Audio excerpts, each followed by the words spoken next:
Testing, 1, 2, 3, testing.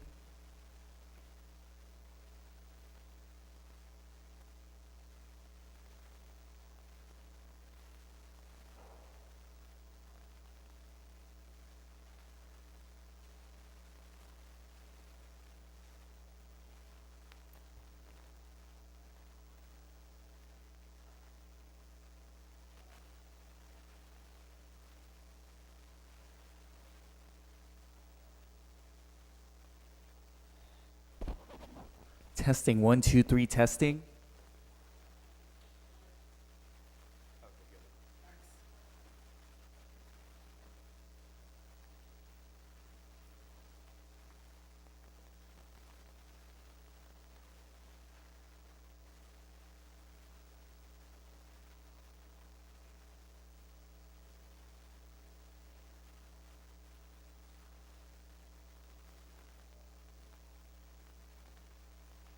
I think it's working now.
for me? Nobody? You got it? Clicking guy?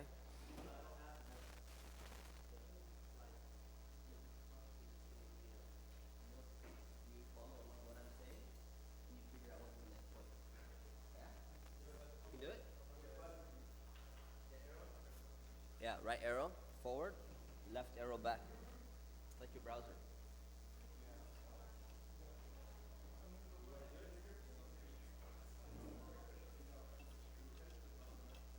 Bring the slides next time.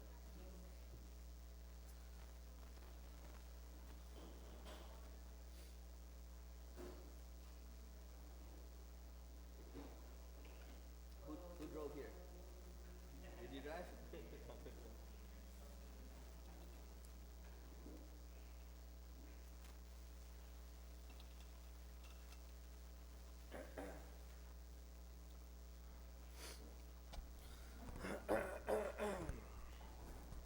Alright. Assalamu alaikum wa rahmatullahi wa barakatuh. Bismillah, alhamdulillah, wa salatu wa salamu ala rasulillah wa ba'd. So first of all, forgive me, I'm a little under the weather. I guess some people as well are. So if I'm not speaking loud enough, just let me know. I can't hear myself that well. So, alhamdulillah, welcome to History 103 or History 3. As you know, in CIS, the way, or some of you don't know, but the way that CIS works is we have different modules. We have level 1 classes, level 2 classes, level 3 classes. So this is technically History 3, which is a level 3 class, which means that we've covered History 1, which was the life of the Prophet Muhammad, peace and blessings be upon him. We covered History 2, which was an overview of Islamic history from the Khalifa of Abu Bakr until the Ottoman Empire, or modern day Islamic history. And now we're going to be covering the companions of the Prophet in detail. So the way that CIS works is we allow anyone who's not taken History 1 or History 2 to actually register for this class. So how many of you have not taken History 1? You just raise your hand. Okay, how many of you not taken History 2? Okay, so it's not a problem. You're still going to be generally okay. You'll understand most of what's going on. But the way that CIS has been structured is that the stuff that we learn in History 1 and History 2, because technically we have already covered it, and for those people who've already taken the class, we're not going to go into the details of those aspects. So if you want, you will understand 90% of what's going on. But that 10%, if you want to fill in the gaps, and if you're wondering, you know what, why did he mention the Battle of Uhud and not explain what it is? Or why did he mention, the Roman Empire was being taken over and Damascus was conquered and didn't give any background about it? CIS policy and philosophy is to always give you the background of everything and explain everything in detail so that you're not left wondering why this or why that or what happened or something like that. That's the policy. But the philosophy only works when you've taken the previous classes. So my advice is don't worry. You're going to get 90%. If you've not taken any of the previous classes and you've not studied either the seerah, the life of the Prophet, or any Islamic history, you're going to get 90% of the class. But the 10%, understand the reason why we're not going into detail is because of the way CIS is structured. So because it's already been taught technically, you're going to miss that 10%. And you can go back and take it later on, or you could just go and get the reading from those classes and maybe you could just read it on your own very quickly to try and catch up. Okay, so how many of you are enrolled already, officially enrolled? Okay, so you've seen the syllabus then, if you're enrolled, and if you haven't, let me just go over the syllabus with you. Every week, we have a book. So the book is going to be Companions of the Prophet by Abdul Wahid Hamid. It's 2 volumes. This is volume 1 and there's a volume 2. This consists of 60 companions of the Prophet, 30 in here and 30 in the other one. And it's a 10-week class. So guess how many companions we're going to be covering every week? 6. It's good. Alhamdulillah. There's hope. It's good hope. Alhamdulillah. So we're going to cover 6 companions every week. And what we're going to be doing is the grading for this class, for those of you who are taking it for credit. Who's taking it for credit, by the way? Credit? Heard it? Okay. So a few people. 20% of your grade is going to be on the weekly outlines. So you need to make an outline exactly like I've done today, or something similar to what I've done today, of the reading for the next week. And you have to do that every single week. So you can skip companions 1 to 6. You don't need to make an outline for them. But for companions 7 through 12, you have to make an outline, and you have to submit that outline, and it has to be done before the beginning of next class. So that's going to count as your homework every week, and that's going to be 20% of your grade. Now, why do you do this outline? Is it just because it's like a good tactic of torturing you and making you do this? Actually, no. I can actually think of much better torture methods. This is but this is not the reason. The reason is when you make an outline, number one, it's going to force you to read before coming to class.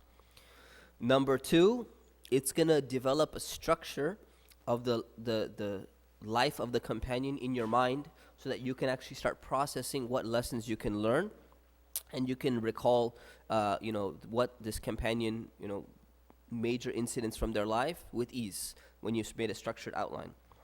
There's going to be weekly exams as well, and the weekly exams will consist of 30% of your grade.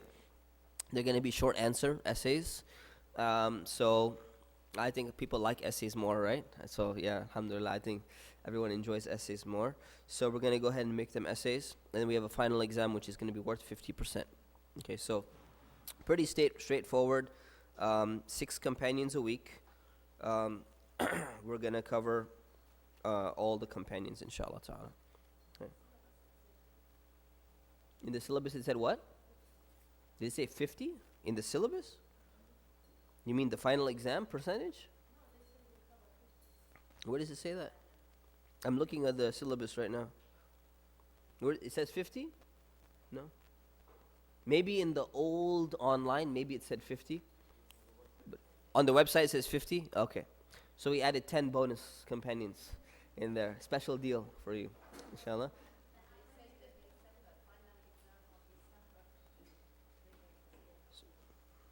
Final exam on. Okay, we'll get it double checked, inshallah. I don't know what happened there. Yes.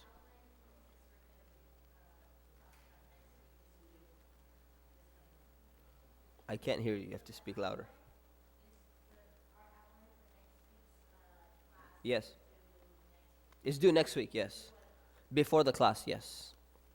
For the companions that we're going to be studying that day. So to ensure that you're reading ahead, inshallah. Okay? So are there any questions before we begin? Any questions about this class at all? Everyone is pretty clear? No, they decided there's no need to make extra. No. So I'm not going to be sharing my outlines with you except this week. And I'm going to share it with you after the class so that you don't copy my outline. Okay? It's as simple as that. It's just for your own benefit. Okay? So make sure you make your own outline and make a good outline. Please don't make like 2-3 points per companion. Make a solid outline so that you could go back and understand what's going on. Don't make a crazy outline either. Every little thing does not need to be documented. So what I would recommend is, this is a well-written book. By the way, I didn't talk more about the book. So this is a really well-written book. It's actually a translation.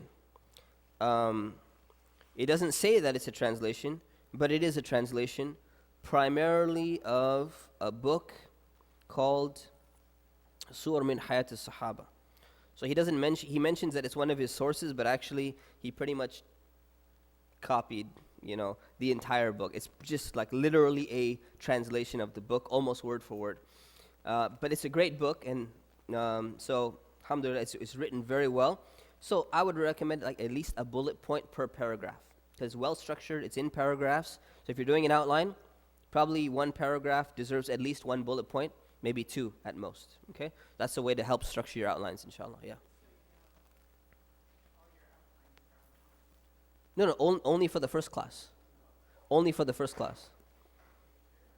Yeah, you have like 40 slides, right? Yeah, that's only today's class. Yeah, all the other classes, I'm only going to put them on later on. Yeah, alhamdulillah. Okay. Any other questions before we begin? Yeah. Where do you get this book? That's a great question. Somewhere online, inshallah. Islamic online bookstore and islamicbookstore.com. Huh? Al-Balagh sells it, and Al-Balagh, here's the cool thing. So Al-Balagh is actually based in someone's house in Garden Grove. So you could just order it and then send them an email and say, you know what, I just want to pick it up. So you just go drive and pick it up from their house. All right, if you want to do that, or Islamic bookstore or online Islamic store. And the funny thing about these two companies, they're both great companies. And they're actually the exact same company, just with two different names. And they pretend like they're two different companies, but they're actually one. So alhamdulillah, they have it as well. And wherever else you can buy it, inshallah. So buy it ASAP. You need express shipping on this now. If you haven't bought it yet, you need to really get this book quickly, inshallah. Okay, so let's begin. Bismillah ar-Rahman ar-Rahim. So there's a verse in the Quran which says, and whoever obeys Allah and the Messenger, those will be with the ones upon whom Allah has bestowed favor of the prophets, the steadfast affirmers of truth, the martyrs, and the righteous. And excellent are those as companions. So Allah mentions that whoever obeys Allah and His Messenger, whoever follows Allah and His Messenger, if you do this, you get to be with the people whom Allah has favored. Now, who are the people whom Allah has favored? Before we continue with this verse, every single day we recite Surah Al-Fatiha in our prayers. Say, Alhamdulillahi Rabbil Alameen, Ar-Rahman Ar-Rahim, Malik Yawmiddin. And then at the end, we say, Siratul Ladhina An'amta Alayhim. Guide us on the path of the ones whom you have favored. So the question is, who are the people that Allah has favored that we're asking Allah every day in every prayer to guide us along the same path that they followed? So Allah describes right here, the ones upon whom Allah has bestowed favor, the ones who Allah has favored and blessed, are the prophets, the steadfast affirmers of truth, the people who are stuck to the truth, the siddiqeen, the martyrs, the people who died, in the path of Allah, and the righteous people. And excellent are those people as companions. So we want to have these people as our role models, and we want to be with these people in paradise. So who are these people? These people, or among these people, are the generation of what we call the companions of the Prophet, peace and blessings be upon him. You can call them like the disciples, like they said, the disciples of Jesus. They're the companions because they were close to him, they were associated with him, and they were his followers who continued his message of what he was teaching. So the reason why we study the companions is very important, that we need role models in our lives. We need role models, and we don't need the role models that are out there today. Everyone automatically takes superstars and rock stars and musicians and all these people as their role models, and in fact, they don't represent any type of real moral piety or moral superiority in what they do in their lives. So it's very important that we have role models to look back on, and if you don't find them in your life, let's say you're one of those people who lives in a society where you say, I just have bad people around me, so who do I associate with? Many people are becoming isolated when they try to practice Islam, because they say, whenever I try to find good role models for me, I try to find good friends, I find that even the Muslims are not very good role models. So many people become depressed, they start going into isolation, they start just, no one's good out there, all I have is bad influences, and then they get influenced. I have to, spend time with somebody. Well, one option that you have, and one great option, one recourse that you have, is to look at the people who existed in the past, and you read about them, and you make them your companions. You make them your friends, even though you're just reading about them, and you find that scholars of the past, they used to do the same thing. Especially the really high scholars, they used to say, you know what, it's very hard to find good friends, and some of my best friends are the biographies of the people that lived in the past. You can, it's as if you're living with them when you read great stories about them. Those stories will automatically influence you and influence your behavior. So it's something that we can benefit from in this day and age. Each person, each one of these companions, right? You may think, well, why study the companions? Why not the prophets, right? Why not study the lives of the prophets? We study the lives of the prophets. The prophets were people who were protected from error. The companions were not protected from error. They were not like perfect people. They couldn't make any mistakes. And if we already have the prophets, If we already have the Prophet Muhammad, peace and blessings be upon him, why study the lives of the companions? It's because even though we have the life of the Prophet and all the other prophets, each one of these companions, they actualized Islam, or they practiced Islam, and they focused on something in their life in a way that we might be able to relate to on a more individual basis than we would be able to relate to when it comes to the Prophet, peace and blessings be upon him. For example, the Prophet ﷺ did not die in a battle. Now, a companion who's dying in a battle, imagine someone is thinking about, I wonder what it's going to be like to die in battle.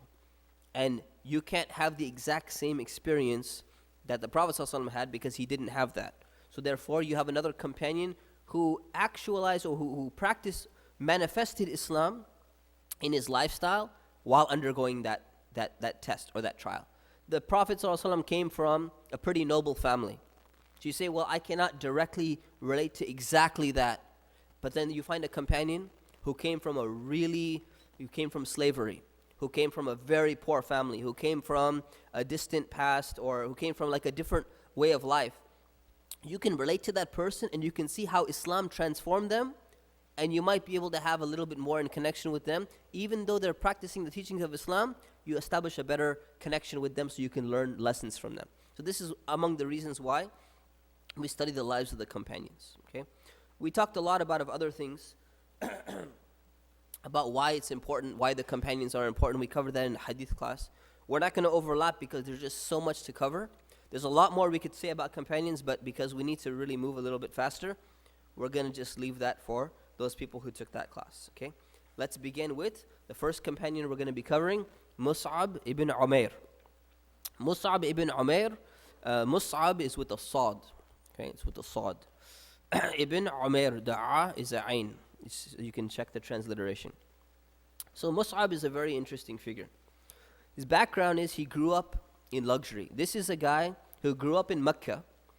And in Mecca at the time of the Prophet, peace be, or right before the Prophet, peace be upon him, he grew up in that city among the noble tribe of Quraysh.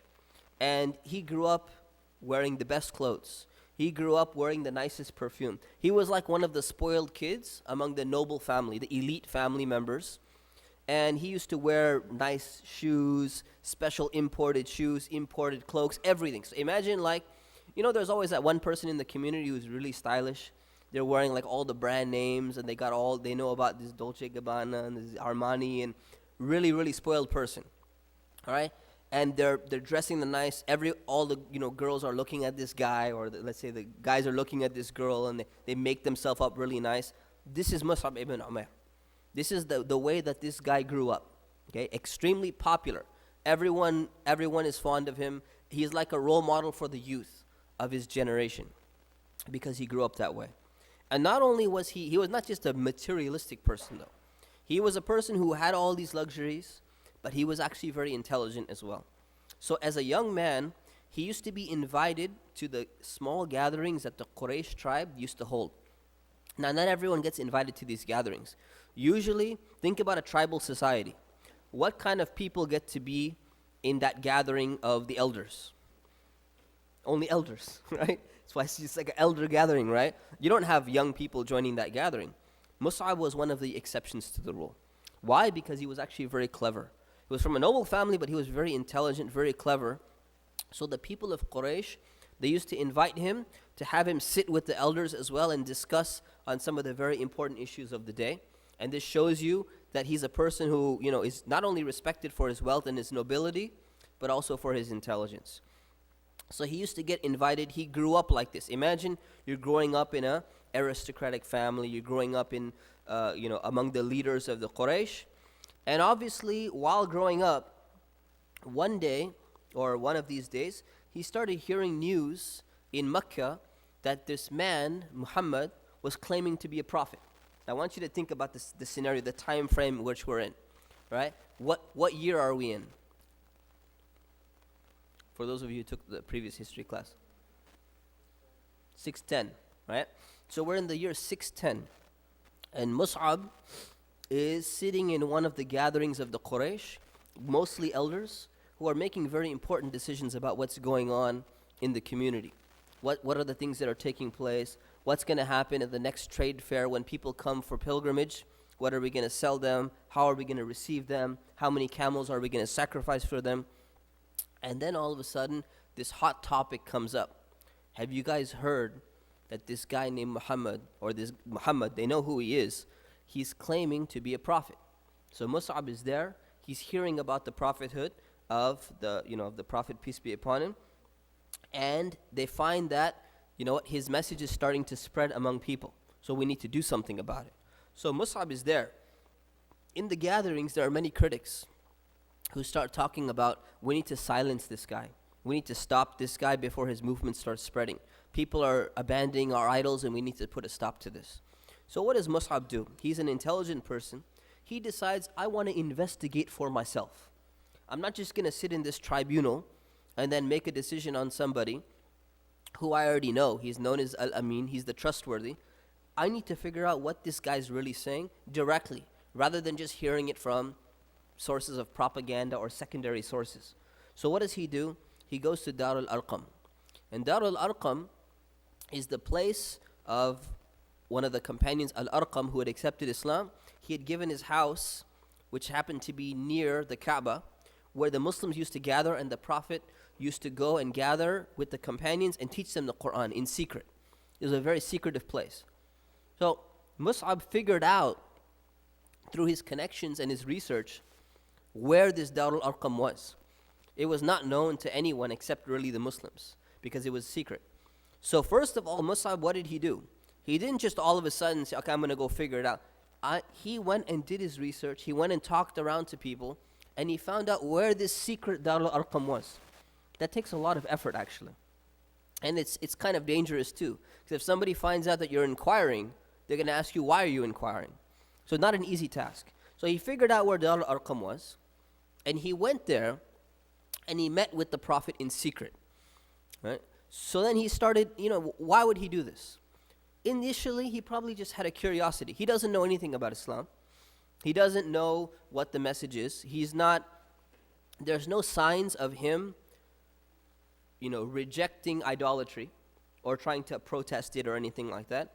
But he's a man who's intelligent. He's a man who can he's a young man, but he can think about these things and say, you know what?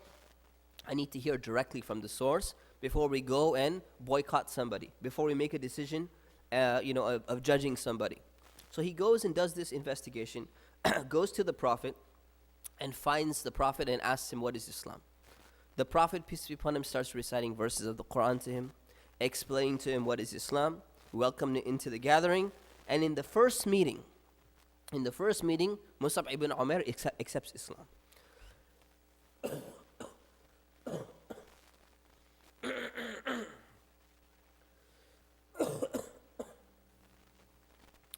So what you find is that many of the companions, they accepted Islam at their first meeting.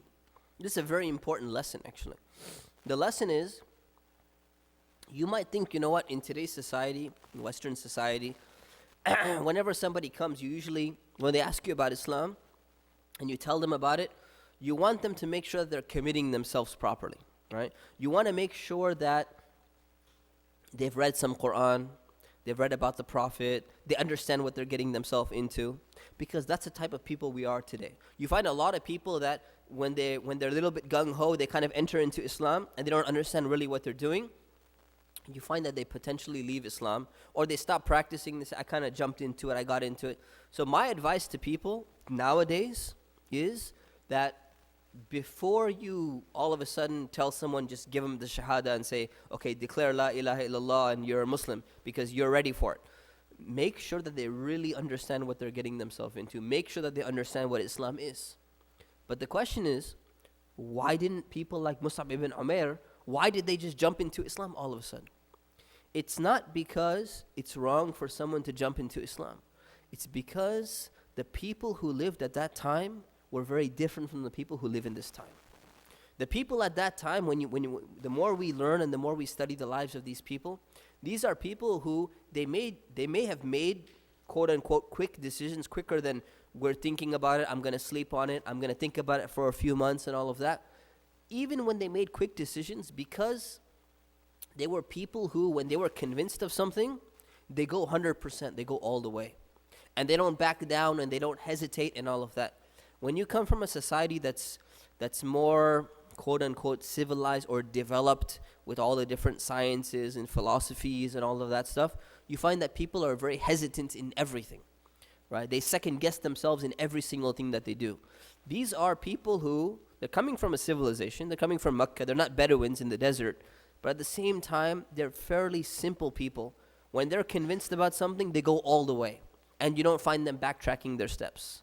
They don't hesitate. So they think about it, they need to investigate, they need to research. When they see the truth, boom, they go for it and they don't step back. So this may not be applicable to our cases directly, but you have to understand that people have different backgrounds and different mentalities. And Mus'ab ibn Umair was one of those people who, the moment he walked in, the moment he learned about Islam, the moment he understood that, you know what, you're not supposed to be worshiping idols. There's only one God and you should worship that one God. These are the verses from the Quran. The Prophet is telling him, I'm a prophet, you know my character, you know my background, I'm trustworthy, I'm honest. What do you think? He said, that's it. I'm in. La ilaha illallah Muhammadur Rasulullah. He accepted Islam. So he came in, declared Islam in the first meeting, and we're going to see how his dedication to Islam was throughout the rest of his life, without having to think about it, without having to sleep on it, without having to do that. And it shows you something about the person who's entering into Islam. Okay? So, Mus'ab is a Muslim now. He accepts Islam. But the thing that worried him the most was his family finding out. Because you see, some people, they can take persecution. They can take physical beating. They can take imprisonment. But there's a psychological thing that someone who you really care about, someone who you're very close to, is going to make it very difficult for you. And Mus'ab was one of those people. Remember, this is a very tribal society, very, very close families. Right? It's hard to understand that if you grow up in the West and you don't come from a very strong family, where there's all this drama in the family and fighting and all that stuff. It's hard to understand what kind of dedication they had to their family. If you come from a really strong family, you can understand what's going on here. Mus'ab comes from a very strong family. Everyone has a very, very strong family sense of tribalism over here. So his main issue is, what is my family going to say about Islam? He knows, he's very intelligent. He knows that they're not going to all of a sudden just accept Islam like that. They're going to give in to all the propaganda that's being spread around by the people of Quraysh, who he was hanging around with, by the way, right? And they're going to be influenced by that, and they're not just going to leave their ancestral traditions of worshiping idols. So he said, this is going to be my biggest concern. So Mus'ab is concerned, especially from his mother, because his mother is a very strong, dominant will, dominant personality. If my mom finds out, this is going to be really, really bad. So he decides to conceal his Islam and keep it a secret. And this is a very wise decision. And it's a decision that, you know what, I advise many, new Muslims today as well, is to check your family. Talk to your family in a roundabout way and see what they think about Islam. And if they're anti-Muslim, right, and there's Islamophobia in their mind and they have a lot of, negative influences and everything, you may not want to tell them in the beginning because it's going to make your life very difficult. And you need to adjust yourself. You need to, gradually get yourself ready for Islam. So Mus'ab went through exactly the same thing. And he was smart. He chose he's going to keep his Islam a secret, not going to tell his family, not going to tell anyone else. He's going to secretly go to Darul Arqam, learn about Islam every time, secretly slip out like many of the Muslims were doing at this time. So he kept his Islam a secret, and he kept on learning and learning and learning. The more he learned, the stronger his faith started growing, the more he understood about the Quran. But remember, this is Mecca. So Mecca is a small town, still not like a major city. And in small towns like villages, it's very hard to keep a secret because there's people all around. Now there's hostility against Islam. There's spies everywhere, right? Looking around, what are people doing? So the first time, he was seen by one of the people named Uthman ibn Talha entering Darul Arqam. So the guy saw him, Uthman saw him, he said, this is interesting. Mus'ab going into that place, that's where the Muslims are supposedly hanging out. Something doesn't seem right. But he left it. Uthman was like, okay, not a big deal. Then Uthman saw him again, one time when he was praying. And the way that Muslims were praying is not the way the idol worshippers would pray. So Uthman ibn Talha is looking, saying, you know what? It looks like this guy's become a Muslim. You can tell that he's become Muslim, which is really interesting because the prayer of a Muslim is distinctive. It makes them stand out, which is a good thing, unless you're trying to keep your Islam a secret. Then it's not a good thing, right, for him. So he was seen as a Muslim. So immediately he went and told somebody, and somebody told somebody, somebody told somebody, and it reached his parents, and it reached his mom. So now just imagine the scenario. Mus'ab ibn Umair's family knows about his Islam. He comes home that evening thinking that no one knows, everything's okay. And imagine what he walks into. He walks into like this tribunal, family sitting around in a gathering, right? With all the elders and all the uncles and all the aunties coming to give him a lecture about how disappointed they are in him and how they thought he was a better person than this. And I'm telling you, this happens to people today. Exactly the same scenario. It happens to several people. As soon as they find out, what are a strong families going to do? Your mom and dad are not just going to sit there and say, oh, you became Muslim. They're going to call the uncle and the auntie, and they're going to call the whole family, to all of them to gang up on you and try and talk sense into you. Call the preacher, call the missionaries, call the pastor, call a rabbi even. Doesn't make a difference. Call anyone who can go and get this guy, get him to change his mind about Islam. And it happens on a daily basis. So it's exactly the same thing that happened to Mus'ab. He walks in, and now the interrogation starts. Why did you become Muslim? What's wrong with you? Did you do this? Did you do that? Finally, he admitted. He said, yeah, okay. I became a Muslim, but this is what Islam is. Tried to explain himself. So what did they do? They shackled him down. His mother tied him up and arrested, basically a house arrest inside his own house. You're not going anywhere. You're not going to hang out with these Muslim people anymore. If you're not going to listen to us, we're going to forcefully put you in your own room, tie you down, have guards there so you cannot leave. So this is their way of trying to keep his, Islam from growing. But this is the great thing about Mus'ab, see? The benefit is he kept his Islam a secret, so he did not just have one encounter with the Prophet. If you had one encounter with the Prophet, and then you got shackled up, and now you're being told propaganda after propaganda, it's going to have a greater effect on you. But he was able to keep going to Darul Arqam. He was able to keep learning about Islam, and his faith became stronger and stronger and stronger. His knowledge about the Quran became stronger. Now, he's already prepared and he's ready. He can take this house arrest for however long he needs to take it for. So he went ahead and he was stuck. He couldn't do anything. He couldn't go anywhere. All right? Now, he's not the only one being persecuted at this time. Many of the Muslims are being persecuted, especially the slaves, especially the people who come from poor backgrounds and all of that. So what happens to Mus'ab? He hears, right, that this, again, it's Mecca. You can always get, your friend to come visit you. One of your friends will come by and say, you know what, I can't believe you did this. So the mom is saying, you know what, talk to your friend. Convince him, to go back to the idols and this and that. So probably one of his friends pretended was a secret Muslim as well, went to go and visit him and started giving him some information. Hey, what are you doing, this and that? By the way, the Muslims are leaving for Abyssinia. So he got the news that Muslims are about to escape to Abyssinia and they're all going to be fleeing from Mecca, and he could somehow join them. So he figured out, he says, you know what, I need to get out there. He figured out a way to escape from his room without his guards and all of that stuff, and he left with everything. He left everything behind. No extra clothing. You can't pack clothes. You're escaping, right? No wealth, nothing. And the Muslims who are going, they're not that wealthy right now. So what happens is he escapes to Abyssinia and he migrates. Abyssinia is across the ocean, right? Across the sea. So he makes it all the way to Abyssinia. This is his first migration that takes place. And, he stays there for a while like the other Muslims were there. What happens after he's in Abyssinia? A lot of the Muslims, they came back after like a year, 2 years, few years, they came back to Mecca. So he's one of the people who came back to Mecca after living in Abyssinia. Now just think about Mus'ab's situation. Fleeing from Mecca, still being a young man, leaving his family behind, and he's got no wealth, he's got nothing. So he left by himself with a group of people who, the only thing that binds them together is not family, it's not tribe. The only thing that binds them together is Islam. And that was sufficient for him.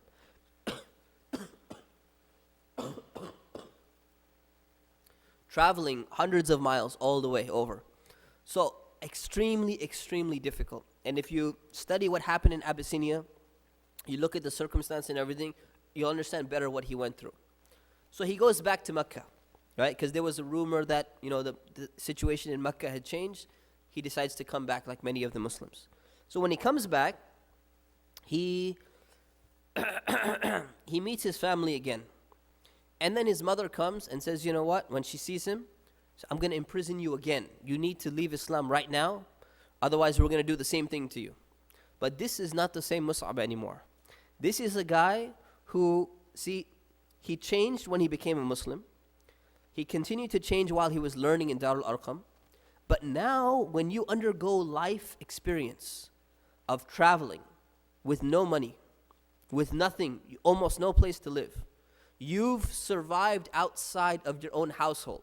You see, most families who come from these noble families, rich families, their kids tend to be very spoiled and dependent on their parents, right? Because they have no life experience. So what are you going to do? If we kick you out right now, you wouldn't last in the real world, right? You wouldn't last a few days. Mus'ab is a changed man. This is a guy who spent years outside in a foreign land with almost no money, right? This guy has life experience now, not only intelligence, wisdom, he's proven himself that he can survive on his own. So now he comes back and his mom faces him again, and she says, I'm going to imprison you again. You need to stop this and all that. So he swore to her. He said, I swear anyone who tries to even come near me to imprison me and keep me away from Islam, I will kill every single one of them. So what is he doing, right? This is not a Islamic statement, right? I'm going to kill everyone. Why is he saying this? He's saying this because it's a threat with a threat. Right? She's threatening, we're going to imprison you. His threat comes back that, you know what, if you even try that, now his threat now is different than his threat before. Why? Because now his parents understand that this is a guy who's been through hardships. This is a guy who's completely changed. This is not the same man before. The same kid before, right? He said, you know what, I'm going to do this, I'm going to do that. I said, yeah, right, you're not going to do anything. You're just going to be quiet, and you're going to sit with the family, you're going to do what we tell you to do, right? When they have full control over him and fully dependent on them. Now, Mus'ab is independent. He's grown himself, right, after this experience of his. So she realized this is a guy who's dedicated. This is a guy who traveled all the way, who survived without his family. So she said, okay, we're not going to imprison you because I don't want our guards to unnecessarily die, and we don't want to mess with you. But she utilized the last strategy that a parent has. And the last strategy that a parent has, if you can't physically capture somebody, what do? You threaten them to cut them off. So she threatened him and she says, you know what? I'm not your mom anymore. If you want to be a Muslim, I'm not your mother anymore. And that's one of the most difficult things for people who are very, very close to their family. It's one of the most difficult things to endure. This is more difficult than any type of physical persecution or being cut out. That your mom is telling you that she's going to cut you off and that she's not your mother anymore. So what did Mus'ab ibn Umair do? Did he just give in and he said, you know what, okay, I have to do it. It's my mom and this and that. In his mind, what's going on? He believes in Islam 100%. And he realizes he's tried to reason with his family. It's not like he hasn't told them about Islam. So he says, one more time. I'm going to try this one more time. He tries to call her to Islam the last time. He didn't just say, fine, forget it, I don't care. He tried one last time, called her gently to Islam, said, Mom, why don't you think about Islam? Why don't you think about the Prophet? Think about our message. And started explaining to her all of these things. And she refused flatly. She said, I'm not going to change. Right? I'm never going to join your foolish religion with all your foolish people and all of that. So it was very, very clear that there's no way she's going to be changing. So Mus'ab left everything, cut off from his family officially, with his own parents saying, you're not our child anymore.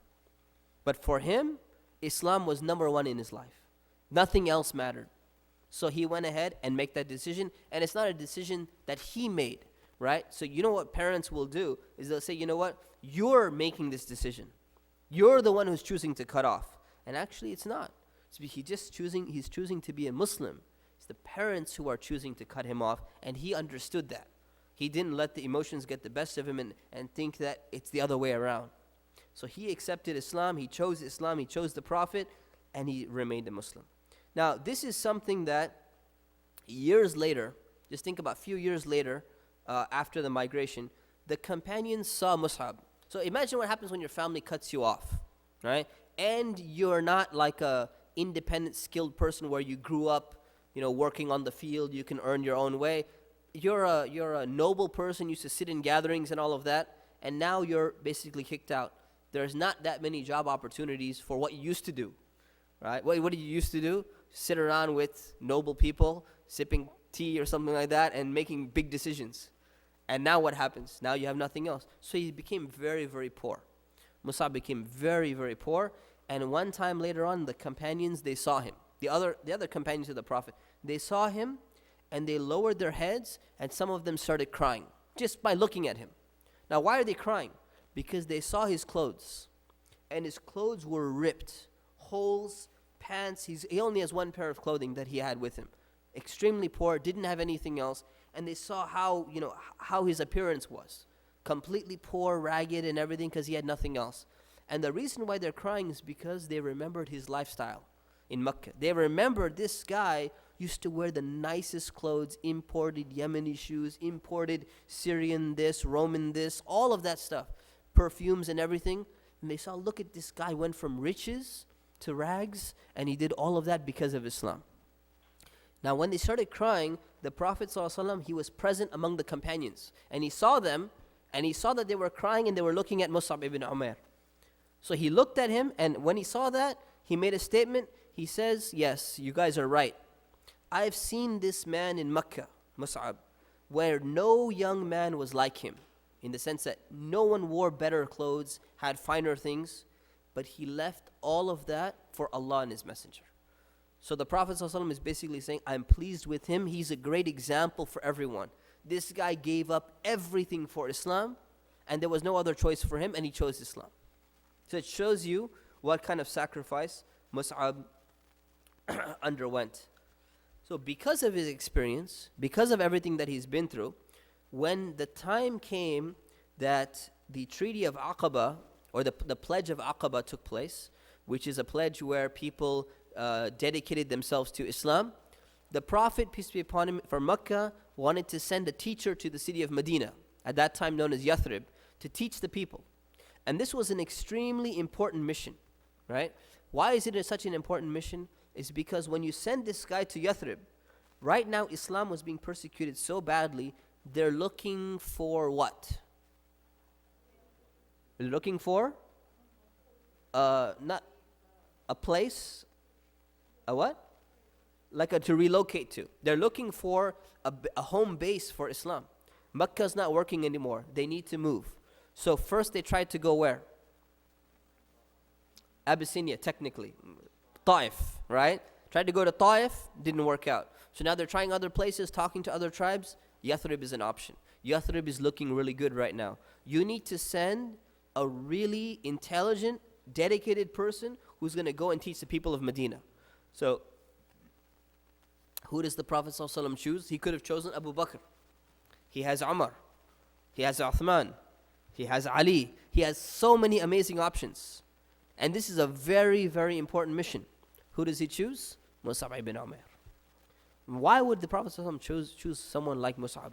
Let's take a look at some of his characteristics, some of his qualities. Number one, he's intelligent. Right? He's a smart guy. Number two, the amount of sacrifice that he's undergone for Islam is almost unparalleled by the other people. Right? He abandoned everything. So this is a guy who, when he gets to Yathrib, he's not going to be impressed by the chiefs and their palaces or their castles or their wealth. No one's going to be able to buy this guy out because this guy gave up his wealth. No family relations or no tribal, honor or whatever it is going to be able to buy this guy out because he gave up his whole family. This guy gave up everything for Islam. So the Prophet ﷺ, he saw that this guy is active, this guy is young, this guy has so much potential. Let's send him, and he can make some inroads into Yathrib and spread the message of Islam. So really important to understand how a guy like Mus'ab was chosen over all the other people that the Prophet ﷺ could have chosen for such an important task. This is like a make it or break it task, right? This is like a corporation who's sending, one of their salesmen to like the last company that they absolutely need to get. You send your best guy, right? So they're sending one of their best guys. They send him over there. He reaches Yathrib, which becomes Medina, the city of Medina. And in Medina, he's a guest of one of the people who accepted Islam over there. His name is Sa'd ibn Zurara.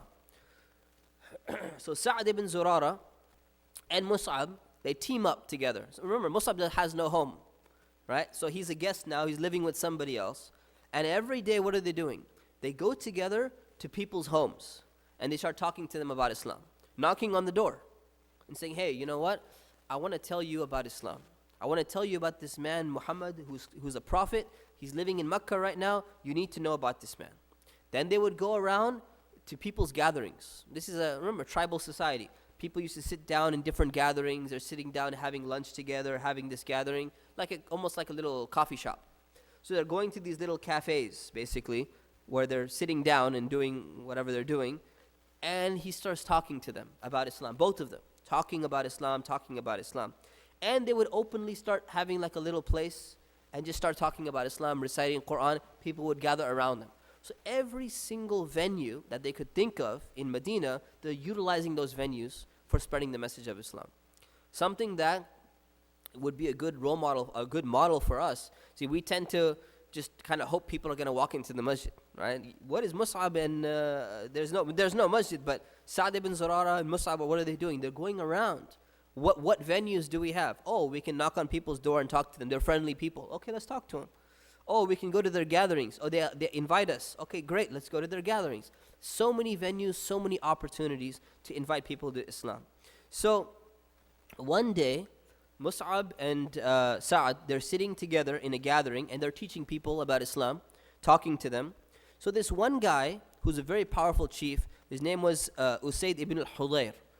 In the book, it's Khudayr with the Kha, but that's a mistake. So it's Ha with the Ha. So Usayd ibn al-Hudayr, he came and he's a powerful chief, and this guy's not accepted Islam.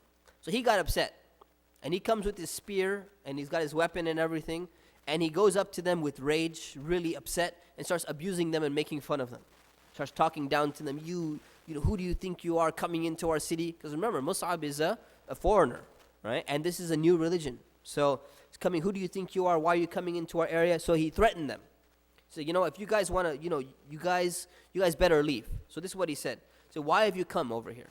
So you can corrupt the weak people, the stupid people from among us? So he basically is saying is the only people who are joining you in Islam are the dumb people, right? So you're just picking on them. So he said, you better get out of here if you want to live. This guy's got a weapon in his hand. Imagine the guy comes with a gun, right? This guy's coming with a spear. So he said, if you want to live, get out of here. So what would the average Muslim do? Right? What would you do? Right? Some of you would be like, oh, okay, I'm out of here. Run away.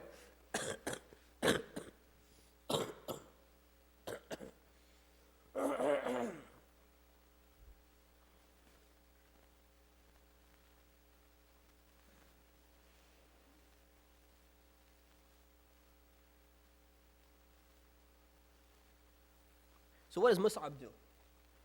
Mus'ab smiles. Just think about this, right? Mus'ab smiles and he looks at him and he says, you know what? Why don't you sit down with us? Why don't you just listen for a moment? And if you like what you hear, then you can stay. And if you don't like what you hear, we're going to stop annoying you with what you don't like. Very simple as that. So I'm going to give you the alternative. Basically what Mus'ab is saying is, you don't really understand what we're saying. You heard that we're here and we're doing this and we're doing that, but you never even heard what we're actually teaching. So why don't you just sit down for a moment? Right, very smart, by the way. He didn't just stay there and say, let me stand up. So why don't you sit down? So when somebody sits down, what do? Right? They calm down. Right? This guy's in a rage. So he says, why don't you just sit down with it? Just relax. Everything's okay. And he told him that we're willing to leave. If you don't like what we say, we'll leave.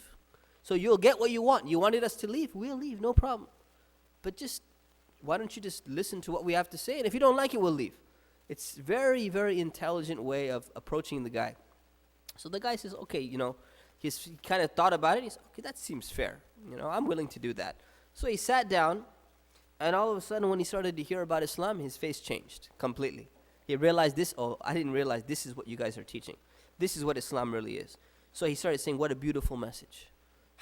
Immediately the guy wanted to accept Islam. Again, like I said, these are people who are convinced about something quickly when they see it, and they're going to stick with it. It's not that they're gullible people, right? These are people who, they can make up their mind quickly about something, and they're not hesitant once they understand, because they know what they want to do. So he said, okay, how does somebody accept this religion? So all you got to do is you got to purify yourself, get yourself clean, and you take the shahada. You say, La ilaha illallah, there is no God but Allah, Muhammad Rasulullah, Muhammad is the messenger of Allah, and that's it. So this guy, Usayd ibn Hudayr, came in with his sword, ready to kill these guys, walks out a Muslim. He has an idea. He says, you know what, the best way, he didn't just walk out and say, okay, great, thanks, man. Wasab, I'll see you next year. And he leaves. No. Now, he's changed already. He's into Islam, and now he's thinking, you know what, how can we continue to spread this message? You guys need to keep doing what you guys are doing. How can I help you? So he says, you know what, if you can convince a guy named Sa'd ibn Mu'adh, who's one of the tribal leaders of this area, if you can convince him, I'm telling you, everyone's going to follow him. This guy will change everything, right? So what happened was, they went and they focused on him. So Usayd had... It just closed? Oh, Windows update. We're switching to Mac, inshallah, next week. So, let's take a 5-minute break, inshallah, while we get this back up, and we'll continue what happens. So take a 5-minute break right now, inshallah.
Hey,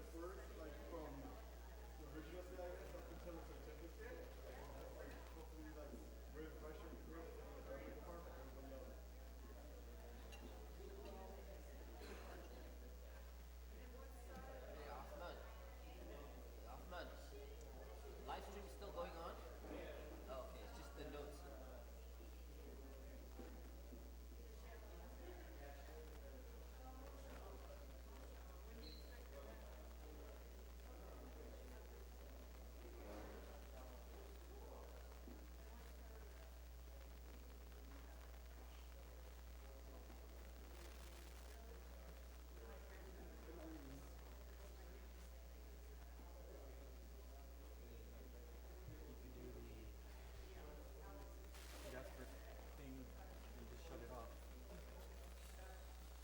No, it's gonna do it again.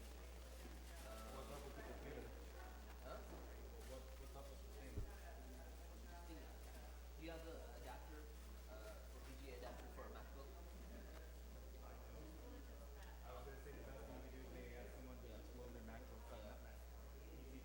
Osman, Osman, do you have a, VGA connector? What just happened? VGA MacBook Air to VGA connector?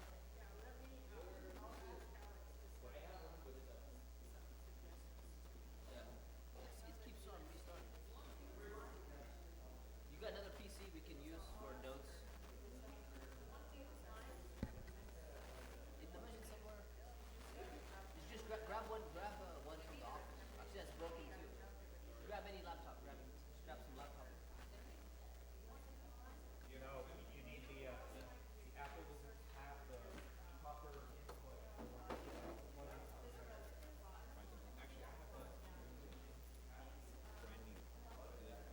At home.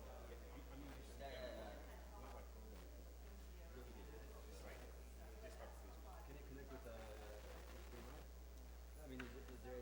There is, yeah. You have HDMI? At home? Or a Mac? Oh, that's at home. Oh, you moved back? Oh, I didn't know. That's right. So we'll pick for a laptop. We might have one.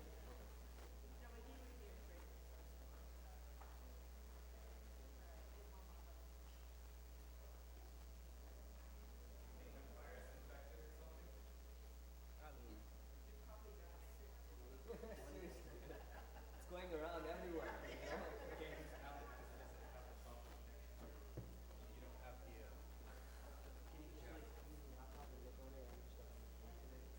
Yeah, we gotta get started, man. Yeah, just give me yours. Actually, I can get my own.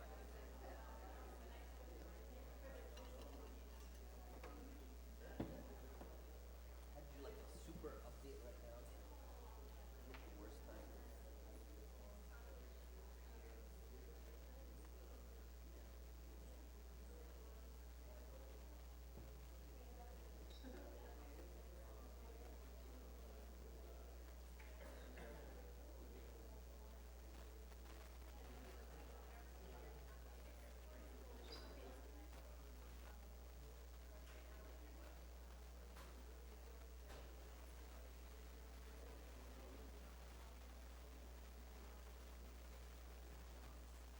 I don't even need them. I have the notes in front of me, so I don't actually need them.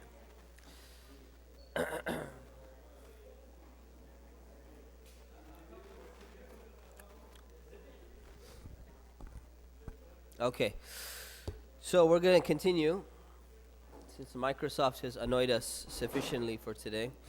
Inshallah.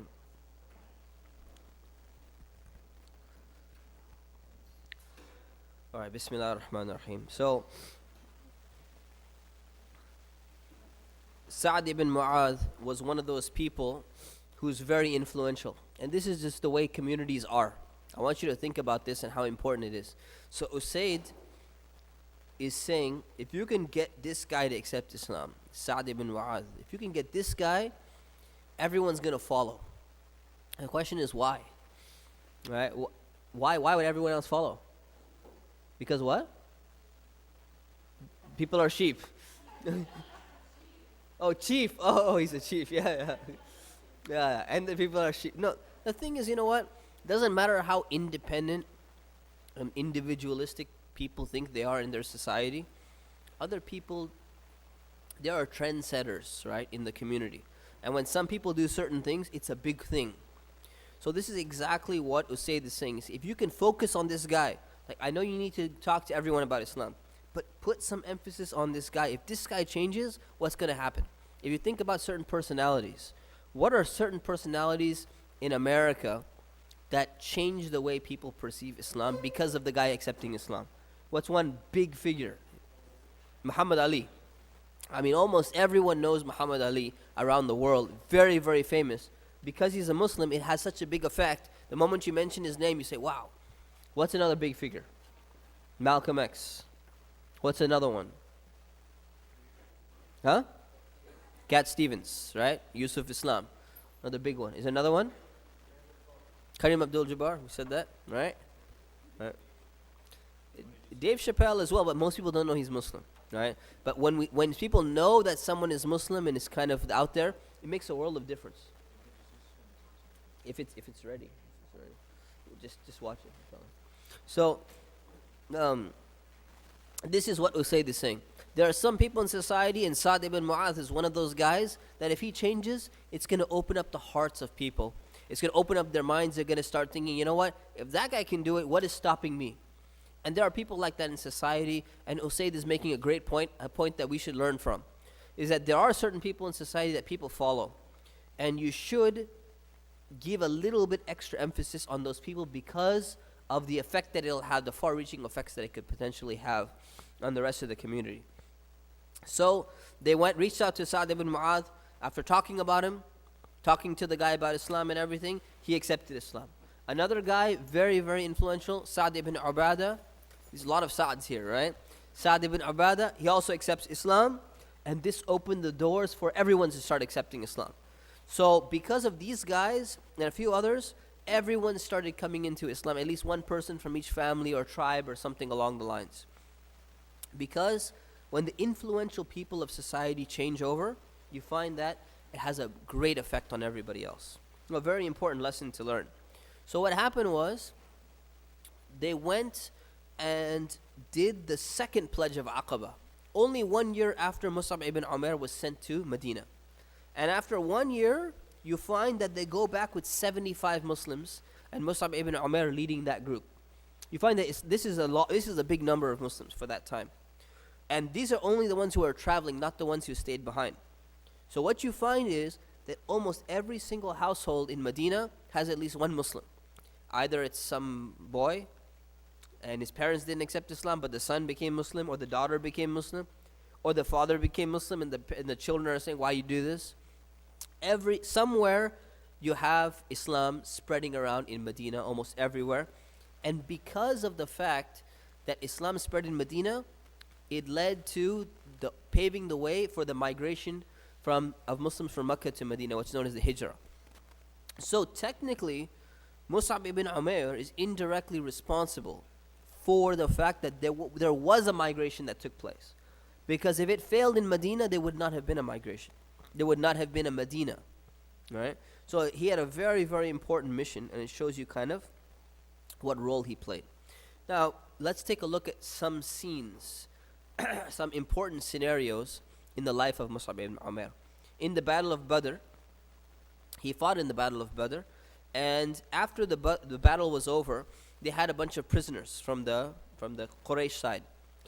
And among the prisoners was a man by the name of Abu Aziz ibn Umair. Now, ibn means son. So Mus'ab ibn Umair means Mus'ab, the son of Umair. Abu Aziz ibn Umair is the son of who? Umair, which means they're what? They're brothers. So he saw his own brother was a captive in the Battle of Badr, and he was fighting on the opposite side against the Muslims. So Mus'ab fought in the battle against his own brother on the other side.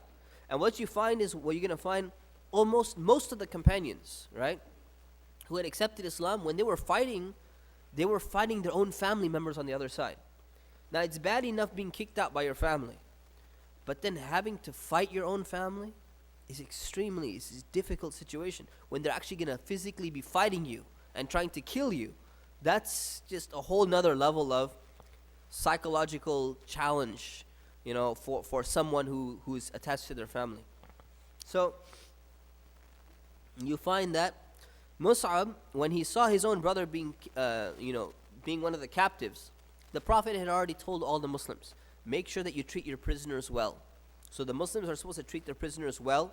They're supposed to share. They would be sharing the food that they have with the people who are captives. Now, almost no army in the world ever does this. Okay, if you look at all societies and all that, how do they treat prisoners of war generally? Horrible, right? You're not going to give the same food, right? Imagine you just won a battle. You're tired. You got some wounds as well and everything. You're celebrating. These guys just try to kill you. You're not going to go and share the same type of great food that you just got. But this is what the Muslims were supposed to be doing. So they were doing all of this. And what happens? Mus'ab, he sees his brother as a captive, and one of the other companions, has him as a captive, because everyone had to hold, some people down. They weren't like just random chains and all of that stuff. So what does he do? He tells the companion who's holding his brother, he says, you know what? Make sure to tie him firmly. Tie him a little bit tighter so that he can't escape.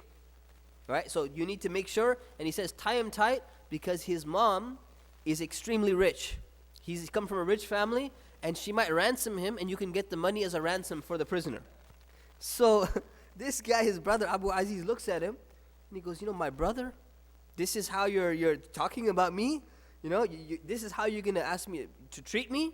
So the word he used was, my brother, right? To get some sympathy. We're family, You're going to ask him to do that. None of the other prisoners get tight, right? And you're asking him to make my bonds, the rope around my hands, make it tighter. Like, how do you treat me like that? So what did Mus'ab respond? He said, he's my real brother, not you. He's my real brother, not you. Meaning that Mus'ab is saying that you guys, first of all, you cut me off. Second of all, you're trying to fight against Islam and try to fight against the Muslims. You're trying to kill us. And now you're reminding me that you're my brother? He says, he's trying to teach him a lesson. He's not trying to say, you're not my brother anymore. That's not what he's trying to say. Because Muslims, even when their family rejects them, they still have a duty and a responsibility to their family. We learned this in the hadith class, if you remember. Right? But Mus'ab is trying to make a point here. His point is that I want you to understand, what does Islam actually do? Islam creates a family that's more important than family. So the ties of Islam are actually more significant and above and beyond family ties. Maybe not in the inheritance and the family and all of that stuff, not in the blood aspect and the hijab aspect and all of that stuff, but in the sense of camaraderie, in the sense of cooperation, in the sense of care and concern. Islam takes precedence over family to remind him that, remember when our mom cut me off? Right? That don't forget that Islam still is number one for me. That's what Mus'ab is trying to say. So this shows you that he kept his dedication to Islam throughout his life, even during this battle. The next battle, the Battle of Uhud, which is going to be his last battle. Right, second battle and the last battle. Mus'ab ibn Umair was chosen to carry the army flag. Now, carrying an army flag, the way that battles work is that there's a person who's carrying the flag, what's known as the standard of the war. And basically, the war is lost when this standard falls down and no one else. Both armies generally have it. In type of primitive wars, they used to have this. So whenever the person who's carrying the standard, if they fall down and no one else picks it up, the standard has fallen, it means that army has lost. Right? So usually the standard guy is going to be kind of in the back, going to be protected around and everything. It's an honor to be one of the people who's carrying the standard. So who gets to carry the standard? It's Mus'ab ibn Umair gets to carry the standard or the battle flag at the Battle of Uhud. So what did he do? While he was carrying it, there was fighting going on, and the Battle of Uhud we had covered in another class. So what happened is, when there was a reversal and the Muslims start losing the battle because the archers had left the mountain, somebody comes and actually chops off one of his hands. So imagine now, just losing your hand, right? But Mus'ab's dedication is, what would happen normally? You try and run away and save yourself. When somebody gets a big wound, they try to run away and they try to get out of there. So what does Mus'ab do? He grabs So he had a sword in one hand and he had the flag in the other hand. So this is a guy who's fighting. He's not just holding it with both hands. So when he lost one hand, right, normally you'd want to focus on your sword. But he did not want the Muslim army to lose. So what did he do? He took his other hand and he used it to grab the flag. So he kept the flag in his hand. The guy came and chopped off his second hand. So he lost both his hands. So what did he do? He went and he grabbed the flag with his arms, the stubs of his arms, so that he could make sure that the Muslims have not lost the battle. So he's trying to hold on to the flag at the last moment. And what happens? The guy goes and gets him in the last blow, or spear, goes and hits him, and Mus'ab dies. Now, what was happening during this time? When Mus'ab first got attacked, when he saw that the Muslims were losing the battle of Uhud, he started making this statement. He started saying, Muhammad is only a messenger. Messengers have passed away before him. Now the question is, why would he make this statement? All right, why would he start saying this? Yeah. Exactly. The rumor was going around that the Prophet had passed away. So he starts saying, Muhammad is only a messenger. Messengers have passed away before him. And he was one of the people who resembled the Prophet, peace be upon him, in kind of the way that he looked, his stature, his height, and everything.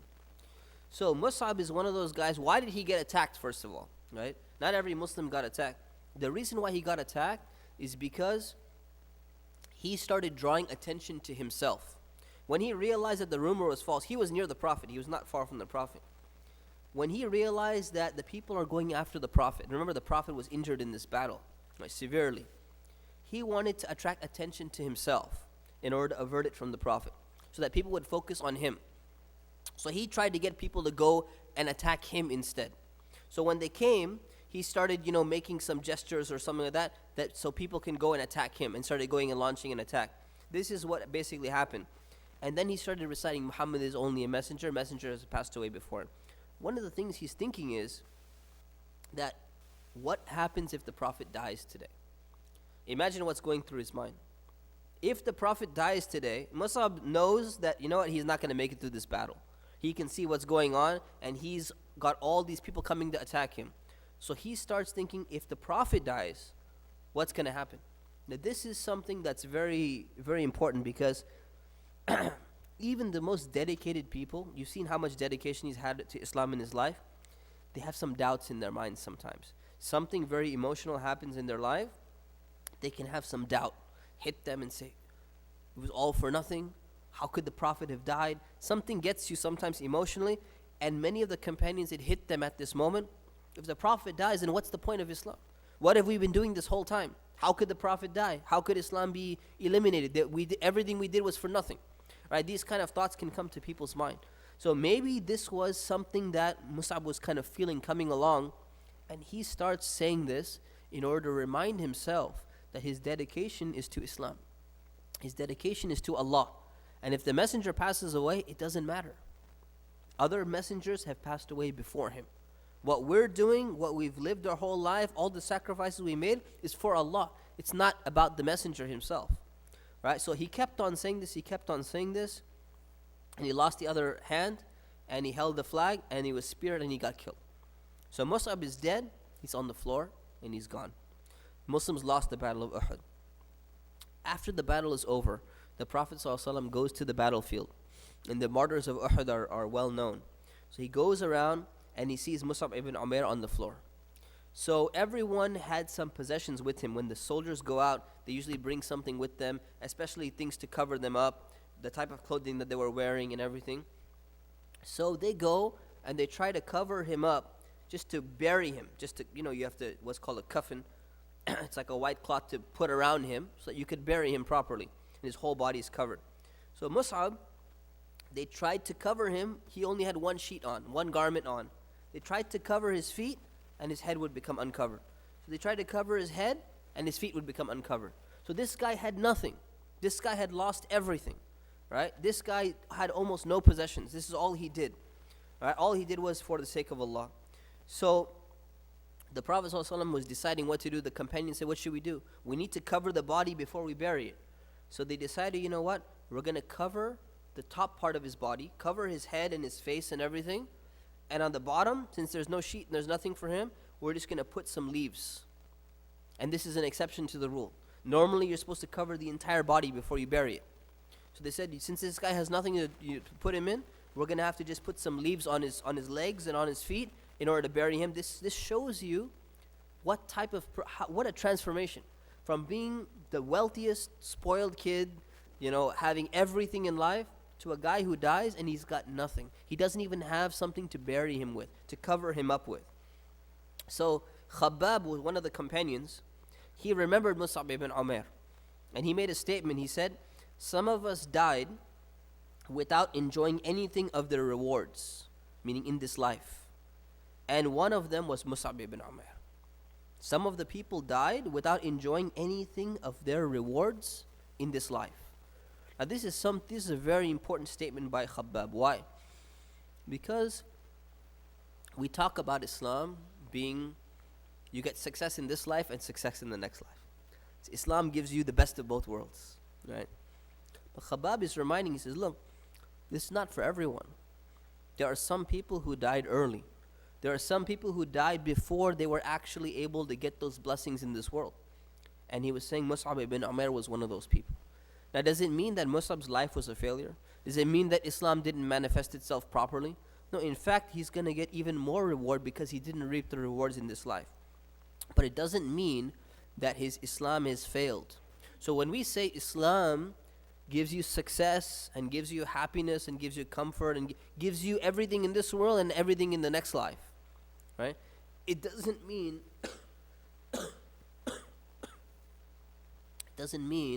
that each and every single individual is going to get exactly that. It means that on the whole, as a community, as a framework, everyone can generally have this, but not every single person is going to have it. So Mus'ab ibn Umair is one of those eye-opening examples to remind you that, you know what? Success is truly measured in the next life. It's not about the things that happen in this life so much. So if you look back at the life of Mus'ab ibn Umair as a secular person, as someone who's only focusing on this world and say, you know what did Islam do for him? Right? What did Islam benefit him? It made him lose his family. It made him lose his wealth. Made him lose his home. He lost his clothing. He lost this. He lost that. It was just a life of struggle. But if we look at Islam in only those terms, right, from purely materialistic, worldly terms, then of course we may not always see it in every single person that they got this and they got that and they got that. But people like Mus'ab are great examples to show the real reward that can be reaped by somebody who sacrifices for the sake of Allah. And so do not forget that. It's a very important lesson. So the Prophet ﷺ came after the Battle of Uhud, standing over Mus'ab ibn Umair, and he recited a verse. He remembered him at the moment they were covering him. Everyone remembered and was watching. This is the guy who wore the nicest clothes, and now you can't even cover him. So the Prophet ﷺ recited the verse. Among the believers are men who have been true to what they pledged God. The people who have been true to what they pledged. Mus'ab ibn Umair was one of those people who was true to his covenant, to his dedication to Islam. And then the Prophet addressed the battlefield and said, the Messenger of God testifies that you are martyrs in the sight of God, all the people who died in Uhud. And he told the companions, visit them and send peace on them, and they will respond to you. That's why if you're ever in the city of Medina, if you ever go there for a visit, make sure to stop by the battlefield of Uhud. And remember to send your salam and send your du'as and your supplications on the people who died, because people like Mus'ab are the ones who were standing up there taking arrows and standing in the middle of blows and all of that in order to protect the Prophet, so that the Prophet could live and he could continue the message of the Quran, and the Quran reached us this way. The message of Islam reached us because of the sacrifice of people like Mus'ab ibn Umair. So never forget them. We ask Allah subhanahu wa ta'ala to bless Mus'ab and to grant him paradise, inshallah. Let's move to the next companion. Next companion is Fatima. Should take a 30-second break.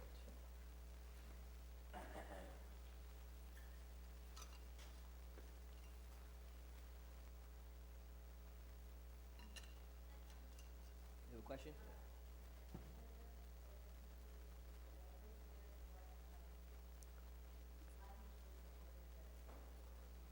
Yeah, so somebody else asked me that question. So why did he choose this order? To be honest, I don't think that he had an order in mind. And the book that he kind of copied from, that author wrote a series of articles over a long period of time, and they were all published in one book, like later on. So I don't think he had any order in mind, or at least I cannot discern one. So I was gonna reorder it according to another ordering. I just decided it's gonna take too much time, so I skipped it, inshallah, for my own sanity.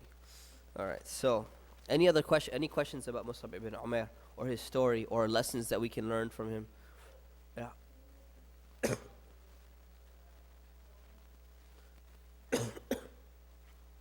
Say that again. Khabbab's quote. This is not in the book, by the way, so it's in the notes. So Khabbab said, this is in Bukhari. Khabbab said, some of us died without enjoying anything of the rewards here, and one of them was Mus'ab. Okay. Any other questions? Yeah.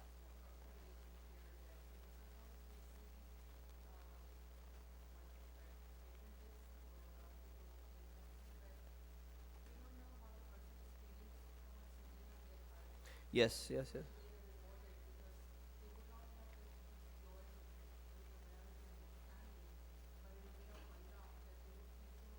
Absolutely. Absolutely. This is very good. Yeah, it's a good clarification. So, meaning, when Khabbab is saying that, he means this worldly enjoyments of material possessions. It doesn't mean that people like Mus'ab were stressed out in their lives. He might have been the happiest person ever traveling to Abyssinia, and traveling back and not having the clothes, and he's happier than he's ever been in his life. So the happiness is from the contentment of the heart. And remember, the Prophet, peace be upon him, he told us this. There's a hadith, right? So wealth is not measured by abundance of goods or abundance of material possessions. It's contentment of the heart. Right? So this is what the companions get. But see, many people, they judge according to possessions, right? And this is what Khabbab was trying to say. Don't think that, they got these material possessions, right? And if you get it, don't think it's there. This is a good reminder. Moving on to Fatima. Fatima, the daughter of Muhammad, the Prophet ﷺ, right?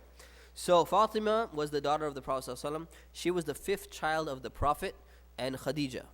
Okay, so Khadija was her mother. So she was the fifth child of, how many children did Khadija have? 6. She was the fifth out of 6.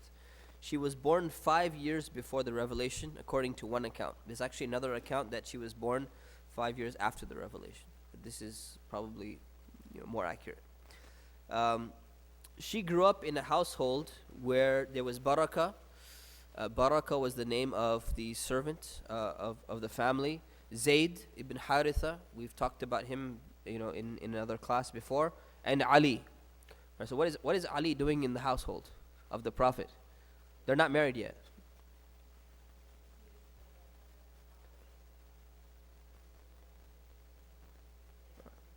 Alright, so Ali is the cousin of the Prophet, but they adopted him, they took him in because Abu Talib was undergoing some financial difficulties. So these are the people in the household, and then she had 3 other sisters. So there was 4 girls and there was 2 boys. 2 boys died in infancy, and the other 3 sisters had already been married off. So Fatima is the only girl, in the household that's growing up with Muhammad and Khadija. And I want you to really think about her psychology. So she grew up with her father declaring or receiving the revelation and then explaining to her that he's the Prophet of Allah.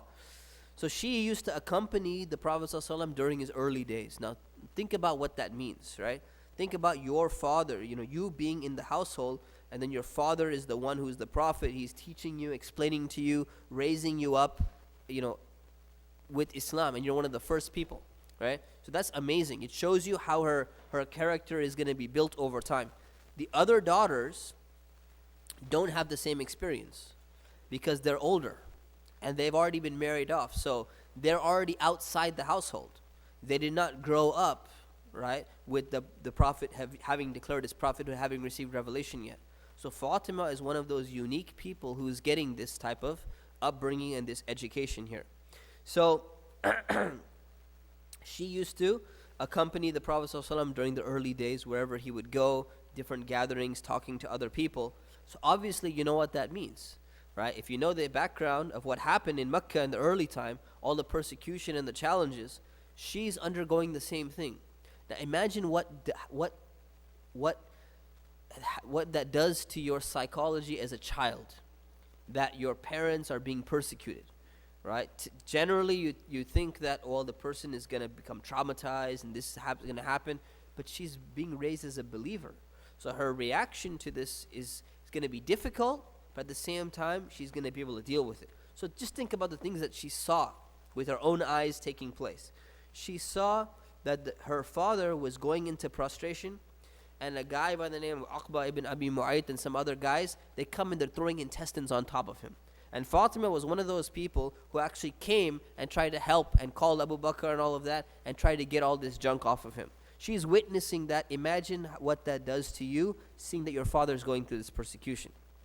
She saw that he was being strangled by one of these guys, and she had to go and call Abu Bakr for help and get rid of the guy. She sees her father, being strangled by people. Later on, a few years later after this, somebody came and threw dust on his head, and it's recorded that she started crying. Right, during this time, she started crying that he's being persecuted like this. She saw that two of her sisters were actually divorced because two of her sisters were married to Abu Lahab. Not Abu Lahab, Abu Lahab's kids, right? And Abu Lahab is one of these super enemies of Islam. He's uncle of the Prophet, but he's enemy of Islam, hates Islam. So him and his wife, they put pressure on their two kids to divorce their wives, who happen to be the daughters of the Prophet ﷺ. Right? So what's happening is, imagine she saw her two sisters divorced because of Islam, even though that it's difficult to see that. And she loses her mother. Her Khadija passed away after the boycott of 3 years, where the Muslims were being boycotted by people. So a very difficult childhood, growing up witnessing all of this persecution against Islam, but at the same time she's being raised as one of the first Muslims inside the household of the Prophet. Peace and blessings be upon him. So what happened was, some of her characteristics, so she began to look after her father after her mother passed away. And she used to take care of her father, she used to take care of the Prophet so much that they nicknamed her Abiha. So Abiha means the mother of her father. Right? She was like the mother of her father. So everything, she's taking care of him, helping him with this, helping him with that. So that became her nickname. So it shows you the type of personality that she had. Right? She was not like just isolated child or became traumatized, couldn't do anything. She was doing all of these things. Her nickname was also Az-Zahra. And Az-Zahra means the beautiful one, because of the light that, they say light used to radiate off of her face. She became known as Az-Zahra. And another form of Az-Zahra is the University of Al-Azhar. You've heard of that. Azhar, Az-Zahra, comes from the same thing, is nicknamed after Fatima. Right? So,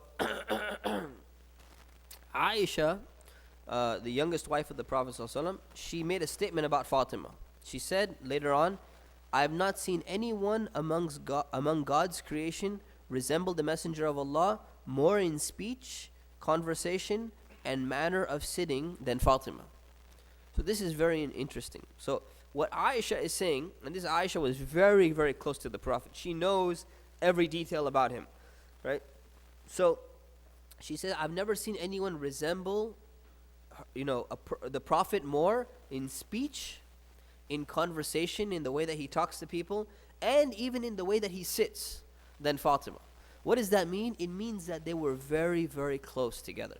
You can only get that if you spend a lot of time with the other person, and the person has time to watch you, imitate you. So this is someone who really grew up admiring her father, and it shows you that it's automatically there in her character and her personality. So then, how do you build this relationship, right? How does this happen?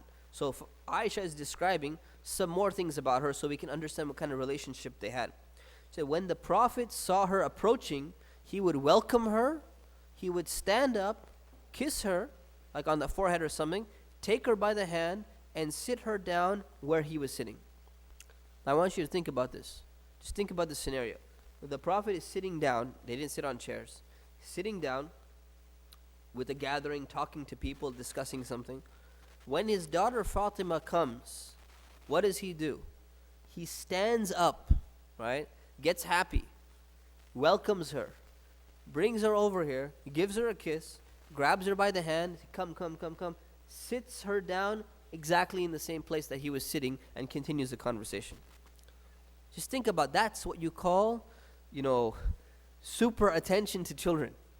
Right? This is something rare, and instead, what's become common in our culture is, you're talking to your friends or something like that, and then your kid comes along and say, Dad, look at this drawing that I made. Huh? Yeah, okay, later. That's become common, right? Look at the way the Prophet ﷺ used to treat her. But it was not one-sided. She used to do the exact same thing. So the thing is, when he would enter and she was doing something, she used to follow him and do the exact same thing. She would stand up. She would go and kiss him. She would go and bring him down and sit him down and everything. That's the kind of relationship that they had. Right? So it shows you the type of closeness and the type of companionship that they actually had with each other. A very important lesson in parenting and in terms of giving attention and giving love and the way in which you give love. Right?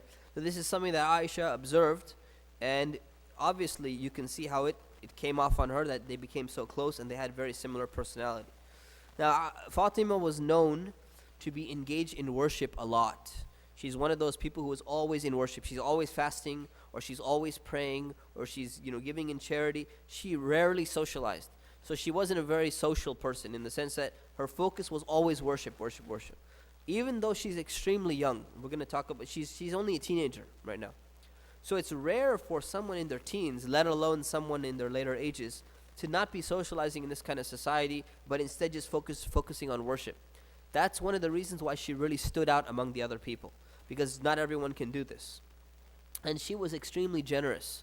So she's a person who used to give food to the needy all the time, even when she has no food left for herself. She would keep on giving food, and she used to take care of the people of the platform, Ahl al-Suffa. The people who were living in the mosque and didn't have food and didn't have home. She was always giving them food, even when she didn't have any food to eat herself. So she's one of those people who's, servicing the needs of the poor.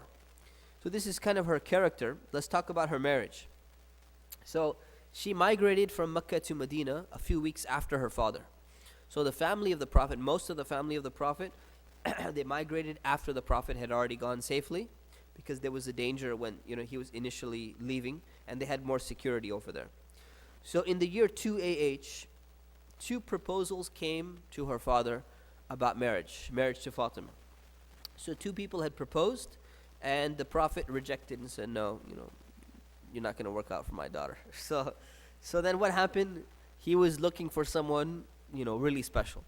So then what happens? Ali, her cousin, the one who actually grew up in the household, but he's not a son. You can't adopt fully. So they were living in the household, but he was just a cousin. He comes to propose, but he goes to the Prophet, peace be upon him. And when he walks in, he doesn't know what to say, right? Because he heard that Fatima is getting proposals, and they were rejected. So he says, okay, this is my opportunity. So he goes to the Prophet, and he's tongue-tied. He can't say anything, and he just sits there, stares at the ground. Shy guy, right? So the Prophet understood. He said, perhaps you came here to ask for Fatima's hand, in marriage. And he said, yeah. So he said, okay. So he was happy, and he said, well, what do you have to give her? What can you give her as a dowry? Ali was poor. He didn't really have much. So he said, I don't really have anything. So the Prophet, peace be upon him, reminded him that he said, there's a shield that you have. Ali was a warrior. So he said, there's a shield that you have, and that's pretty wealthy. That's a pretty expensive shield. So you could utilize that shield, since there's, we don't know where the next battle will be, and you could sell that and you can give it as dowry, because you have to give a mahr to the woman. So he agreed, and he sold the shield to Uthman ibn Affan, who was wealthy, and he sold it. He got 400 dirham or dinar, something like that. And he was going to give it to Fatima as dowry. So what does Uthman do? Uthman, nice guy of him, he gives him a wedding gift, back his own shield, right? So he gets the dowry directly from Uthman, and they got married. So what did the father give as a wedding gift? Right? This just shows you some of the things that used to take place at the time. So his father, the Prophet ﷺ, gifted her a bed, a cushion, a pot, a water skin, all the household items that you pretty much need in your own house, because he's going to be moving out. She's going to be moving in with him, and he's a poor guy, and he needs all of this stuff. So they're giving this gift. So in the Muslim community, it's kind of become customary that during a wedding, some families, they give all the stuff that people need in their homes. They buy them a new mattress set, they buy them a bed, they buy them a sofa, and all of that. This is one of the where regions that's coming from. It's one of the places that it's coming from, because this is what the Prophet, peace be upon him, did when Fatima was married, at least. So the thing is, so they're married now. Okay, Fatima's living with Ali. They move out. Now Ali is really poor. He's not an extremely wealthy person. Now the Prophet ﷺ, he could have married her off to somebody who was much wealthier. And there were many of the companions who had a lot of wealth. But he chose to marry her to someone who he really thought is going to be a very suitable match for him. Or for her. So he was poor. Now he's got to work. Now he has a family to take care of. Right? So what did Ali used to do? He got a job carrying water. Now carrying water means you're going to be carrying giant, imagine like, you're one of the Sparklets guys, you got to carry jugs of water. It's like that. It's a tough job, and with no trucks though, right? You just literally got to carry it across. Imagine you work for the water company, but you get no truck. You get like a bicycle, right? Very, very difficult. So he's got to carry all these giant, gallons of water and everything. And what she did is she needed income as well, because his income was not sufficient. So she was not only working in the home, but she was also working outside to get some income as well, because they were very, very poor. So she started grinding corn for income. So she used to grind corn for people and sell it off and, make some trade and all of that. So both of them are working to make their way in life, and it's not an easy thing. And they're both young. They're still like, teenagers or late teens, getting to 20s. So after a while, both of them got really, really tired. Their hands are blistered. Ali's neck of carrying all the water and everything is messed up. He's got bruises and everything. So then he says, you know what? You got to go to your father and you got to ask him for help. We need some help. We need some money, or we need a servant to help us, or something like that. It's common in that society. So first she was too shy. She says, no, I can't do that. It's my father. I can't ask him for that. And after a while, it got too much for them. It was too difficult. Married life was too tough for them. So she finally decided to go. So she went to her father and she asked him, can you help us out? Can you give us some helper or something like that to help us do all of these things so we can manage? And he said, no, I can't. The Prophet ﷺ refused his own daughter and said, I can't, because the people of Sufa, the people of the platform, and the other people, and look at that guy, and look at that family, and look at them, they're even more in need of all these things. How can I help you when they're more in need than you are? Then that would be me favoring my own family over all the other people, all the other Muslims. So he refused, and he said, no, I can't help you. Then later on in the evening, he went back to them, and he told them, he says, you know what, you asked me for a helper, and you asked me for this, and you asked me for that. I'm going to give you something even better than that. Right? So then he taught them, he says, you should say 33 times, Subhanallah, 33 times, Alhamdulillah, 34 times, Allahu Akbar, every time before you go to sleep. And this is going to help you. It's going to be better for you than any type of helper or whatever it is. So what he's saying is, I can't give you wealth. I can't give you money. I can't give you something like that. But I can give you something which will help you spiritually, and it's going to help you get through the hardships that you're going through right now. And this is a good lesson for us, is that sometimes we're not always, the difficulties that we're going through, whether it be financially or psychologically or whatever, school or something like that, it's not always the physical thing that you need in order to solve your problem. If you don't have access to that, or it's not available, there are other things which can help you, and teaching you to say Subhanallah to praise Allah, teaching you to say Alhamdulillah and to thank Allah, teaching you to say Allahu Akbar this many times and keeping it consistent in a routine, it's something that's going to affect you spiritually, that's going to give you a type of strength that you didn't even realize that you had before. So oftentimes we only look in terms of material possessions to solve our problems. We look in terms of cause and effect to be able to resolve everything for us. And we're learning a lesson from the Prophet, peace be upon him, teaching Fatima and Ali this supplication. And this is something that we still do. In fact, this is very similar to what we do after we pray. We say Subhanallah, Alhamdulillah. This is the one before sleep, but still it's something that we do after prayer. So this is one of the ways in which we're getting it. It's very important to learn a lesson from this. Later on in life, they still had difficulties. Oftentimes they had no food in their home. So just imagine the difficulties they're going through. Sometimes they don't have food to eat. The Prophet ﷺ would go and get some food from other people and send it over to their house. These are the difficulties, the challenges they faced. Sometimes Fatima used to cry about the difficult life that the Prophet ﷺ was living. Minimal food, no wealth, very little possessions and all of that. And this is in Medina. This is after Mecca. Okay? And she used to cry and he used to console her and say, remember that Allah has sent your father with a mission. I have a mission. We have a responsibility. Don't worry about these things in this worldly life. Don't worry about the hardships that we're facing. He used to remind her all the time. So she was a person of abstinence anyways. She was a very pious person, didn't have many things, but sometimes it would get to her. And her father would remind her, the Prophet ﷺ would remind her about all of these things. Now think about this woman, her background, coming from everything where she's coming from. So she's giving birth to these kids. She gives birth to Hassan in the year 3 AH, gives birth to Hussein in the year 4 AH. Hassan means like nice or beautiful. Hussein means small Hassan, right? So like if you know Spanish language, when you add like ita on there, right? It's the same thing. So they just nicknamed this the second kid was still Hassan, but he became little small Hassan, right? Same name. And she gave birth to Zainab in 8 AH and Kulthum in the year 10 AH. So she had 4 children, okay? And one of the reasons why she's very, very well known compared to all the other daughters for 2 reasons. Number 1, she was extremely pious, right, compared to all the other the way that she would pray and everything, and the time that she spent with her father, whereas the other daughters were married off. They were living outside for longer, before that. The second reason is because the lineage of the Prophet, peace be upon him, is only continued through her, right? Because everyone else's grandkids, all the other kids and everything, they died off early. Kulthum died off early. Zainab died off early. So their lineage is being continued through her kids, Hassan and Hussein.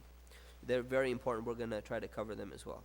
So this is why she's very significant. She's a very important person.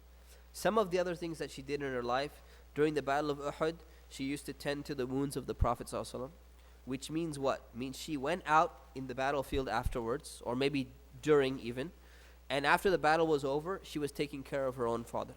Right? Very interesting. She would prepare food for the soldiers during the Battle of the Trench. So they needed, food to eat, so she was preparing food for them. She accompanied the Prophet ﷺ for Umrah, for the minor pilgrimage, after the Hudaybiyah treaty.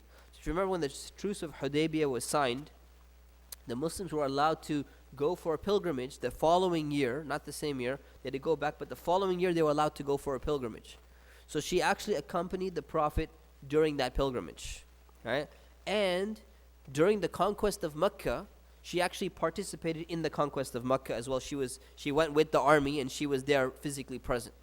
Now, why is that important? It's important because it gives you a different understanding of what role women were playing during the time of the Prophet ﷺ. This is Arabian traditional society, right? Why does she need to go to the conquest of Mecca? Why does she need to go? Why shouldn't she just stay in her home? And instead of going out to treat the wounds of the Prophet after the Battle of Uhud. Uhud is not like next door to Medina, right? Uhud is a distance, right? It's there near Medina, but she had to go out. So the thing is, why? Right? Why not just keep her at home? Why not just do this? It shows you that women during the time of the Prophet ﷺ, they used to be out there and they used to be doing things. Their role was different than men, but at the same time, she was not just sitting in her home just worshiping all day or doing nothing. So it's important to understand these early personalities to give us a better perspective and picture of what Islamic culture was really like. Because sometimes we have this conception that this, when the Prophet said, or there's a verse of the Quran that says, about women remaining in their homes, or about, the Prophet said that, people should be careful when they're traveling, or something like that. You need to contextualize it with a greater understanding of what really happened, right? So these are very important points to keep in mind. Before the farewell pilgrimage, this was the last pilgrimage of the Prophet, peace be upon him, the last Hajj. He went to Fatima and he told her about this incident that he says Jibril, the angel Jibril, used to come to me every single year and review the Quran with me. But this year, he came twice. So she's thinking, okay. He says, do you know what that means? It can only mean one thing, that my time of leaving this world is near. So Fatima, she heard this from the Prophet ﷺ and she conveyed it. Now, during the Prophet's final illness, Fatima walked into the room, and remember, where was the Prophet? Which house was he in? He was in Aisha's house, right? So when she walked in, everyone else, imagine all the families around there. When she walked in, everyone else left, including Aisha, including Abu Bakr. So his best friend leaves, his wife leaves.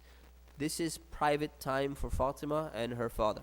It shows you the type of respect, even at the end of his life, what kind of relationship they had. So she came in, and she was, talking to the Prophet ﷺ,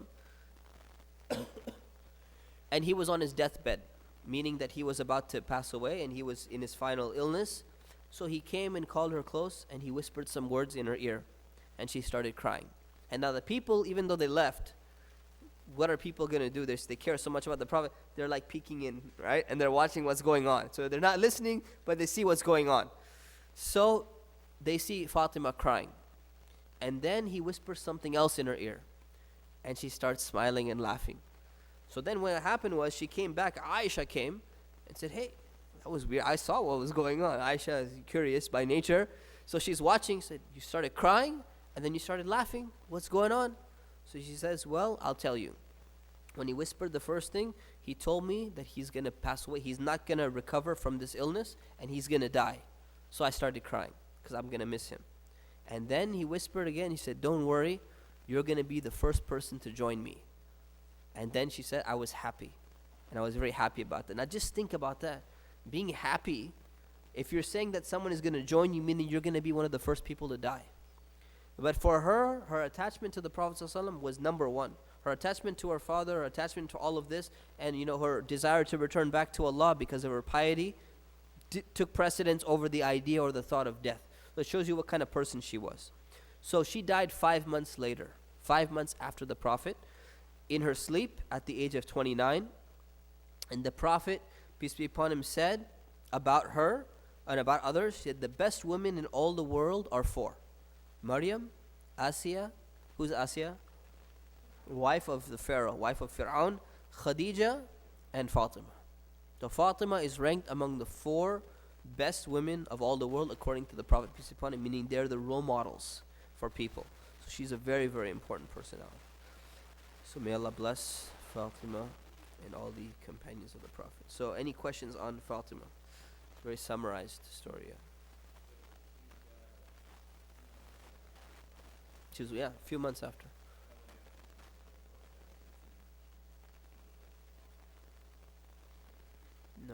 No, she was one of the early ones to pass away. Yes. Any other questions? We still got 4 companions to cover. Ready? Bismillah. Alright, Suhaib ibn Sinan al-Rumi. So Suhaib, and this is with a Sad. Sad, Suhaib. It's painful when you're sick to even make the Sad. Alright, so Suhaib al-Rumi, his background, he's from a land called Al-Ubulla. Al-Ubulla is now in the city of Basra. So it's in was going to give it to you. Where is it? What region is it? Iraq. Okay, good. So the region of Iraq. Now what happened was Iraq was the region of Iraq was controlled by which empire? Romans or the Greeks? Good, the Persians, right? I do that a lot. If you're a first-time CIS student, you'll understand. All right, so it's governed by the Persians, all right? The Persian Empire is in control of this area. But what's happening is that there are Arabs living under the Persian Empire as well. So you find that Mecca, Medina is in which part of Arabia? North or south? It's in the middle. Just from this region, right? Longitude-wise, right? It's in the middle, right? It's west. So what's happening is that you find that some parts of Arabia are allied with the Roman Empire and some parts are allied with the Persian Empire, right? Which parts of Arabia are going to be allied with the Roman Empire? North, northwest. Why? Because that's where the Roman Empire is. And which sides are going to be allied with the Persian Empire? Southeast. It was colonized, but outside of the northeast, right? Because that's where the Persian Empire, that's where Iraq is, right? So the thing is, the Arabs who were living in that region, northeast, they automatically had a connection with the Persian Empire. As they say, willy-nilly, meaning willingly or unwillingly, right? They had a connection. So what happened was, some of those Arabs who are real Arabs, they were invited to control certain regions of the Persian Empire by the Persians, because it just makes more sense. They spoke Persian as well as they spoke Arabic. So they were known to be Arabs. So Suhaib is coming from a family of people who are actually in Persia, this place called Al-Ubulla, and his father is one of the rulers, or like the governors of the city, right? So he grew up in a very noble Arab family. He's an Arab, okay? But he grew up in Persia because the parents are, his father is ruling in Persia. So what happened was, very wealthy family, grew up in like a palace, very, very nice and everything. But when he was a little kid, his mother took him out and, they went to a picnic and something like that. And the Byzantines, the Roman Empire, they came and they attacked that gathering and they took some of the people captive. And Suhaib was one of the people who was taken captive. Now, why would the Roman Empire attack the Persian Empire? Yeah, rivalry, right? The empires were fighting each other. So they were kind of near the border somewhere. The Romans managed to get in, attack, and they took some of the people and they sold them into slavery. Now, being a slave in a Byzantine market is very bad. Okay, being a slave in the Roman society was pretty bad. So Suhaib was sold into slavery as a little kid, talking like 5 years old. So he grew up in Byzantine lands. He grew up in Roman lands. He grew up speaking their language, which was primarily Greek, right? So he grew up doing all of these things. He spent 20 years. So till he was about 25 or so, he grew up in Byzantine lands. After a while, so it just gives you his character. He was old enough to know and remember his father. He's old enough to know and remember where he grew up. He's old enough to know that he's an Arab. He's old enough to know a little bit of Arabic. But now he's been sold into slavery 20 years later. Probably forgot most of his Arabic, right? After 20 years, you're not speaking any Arabic. There's no Arabs with you, in the Byzantine Empire. So he grew up speaking all their local language and everything like that. After a while, he managed and he finally escaped to Mecca somehow. It's a long story how it happened. But he managed to get back to Mecca, right? Mecca is a certain region. People don't really run after you and all of that stuff because Mecca is like a sanctuary. It's a religious place. So he managed to get to Mecca, and he was also, he was freed as a slave, so he wasn't a slave anymore. And he became known as a Rumi among the people of Mecca because they knew he was an Arab because they can tell by the way he looks and everything, and he told them that he's an Arab. But at the same time, the way that he talks, right, he actually had very light hair as well. They say he had blonde hair or very light hair. So the way that he looks, and they knew he was from the Byzantines, they started calling him Rumi. Rumi means the Roman, right? So he spoke a little bit differently. So he was treated as like an outsider. This is a guy who's not originally from Mecca. So he's an Arab, but he's not from Mecca, which means he has no tribal loyalties, no tribal alliances or anything like that. So he's going to be treated as kind of like one of the lower class people.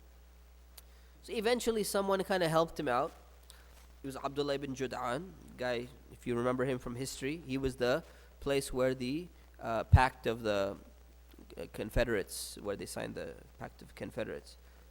So anyways, he started trading. He became a businessman. He started trading, became a businessman, had caravans and everything, and he became well off. So he started making pretty decent amount of money for a guy who has no connections, no family, no nobility in Mecca. So what happened was, later on, he heard about this man claiming to be the prophet in Mecca. So he goes to Darul Arqam, just like Mus'ab and other people had gone, and he manages to get over there, and he accepts Islam in the first gathering. So now Suhaib has accepted Islam. So what happens to him? Immediately he starts to become persecuted. Why is he persecuted, and why isn't everyone persecuted? He has no tribal connections. He has no family, and it's a tribal society. So people start persecuting him. They start torturing him. He's one of the people that was tortured the most. Why? Because he had wealth, but he didn't have any connections. So people can, make fun of him, throw something at him, knock him down on the street, and no one can do anything about it.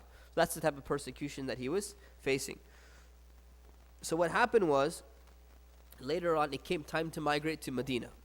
So he asked the Prophet ﷺ, I want to migrate with you. Now I want you to understand something. How many people migrated with the Prophet ﷺ to Medina? One, Abu Bakr. Abu Bakr happens to be his closest friend, his most, senior companion and everything. The only people who would be given permission to migrate with the Prophet are, one, people who don't value their life very much because the Prophet is a target, remember? And number two, people who have a really big status. So Suhaib is one of those people who was given permission to migrate with Abu Bakr and him together, which shows you that he has a very, very important status in the eyes of the Messenger of Allah. Right? So he was given permission. What happened was, the night that they were going to be migrating, they figured out what was going on. They figured out that Suhaib was getting prepared to migrate, and they found him out, and they went and they got a bunch of guards and they put him under house arrest. So he was not able to go. Otherwise, originally, he was supposed to be the other person with them in the cave, which is a very important, status for him. So what happened was, he's trapped. He can't leave now. He needs to get out of Mecca and he needs to migrate to Medina. So what happens? He's got guards there and they're keeping him. So he pretends like he has to go to the bathroom. He goes to the bathroom and they have to let him go to the bathroom, right? You can't chain a person and then not let him go to the bathroom. Otherwise you have to deal with it, right? So he said, okay, fine. We let him go and we watch him, we monitor him. He goes to the bathroom and he comes back. And he said, I got to go again. He goes, go to the bathroom, comes back. So they realize, this guy's got diarrhea. This guy's got a stomach problem. He keeps on going to the bathroom again and again and again and again. And they start making fun of him. Probably the idols gave him diarrhea, because he went away from, worshiping them and all that stuff. So this was just his tactic, right?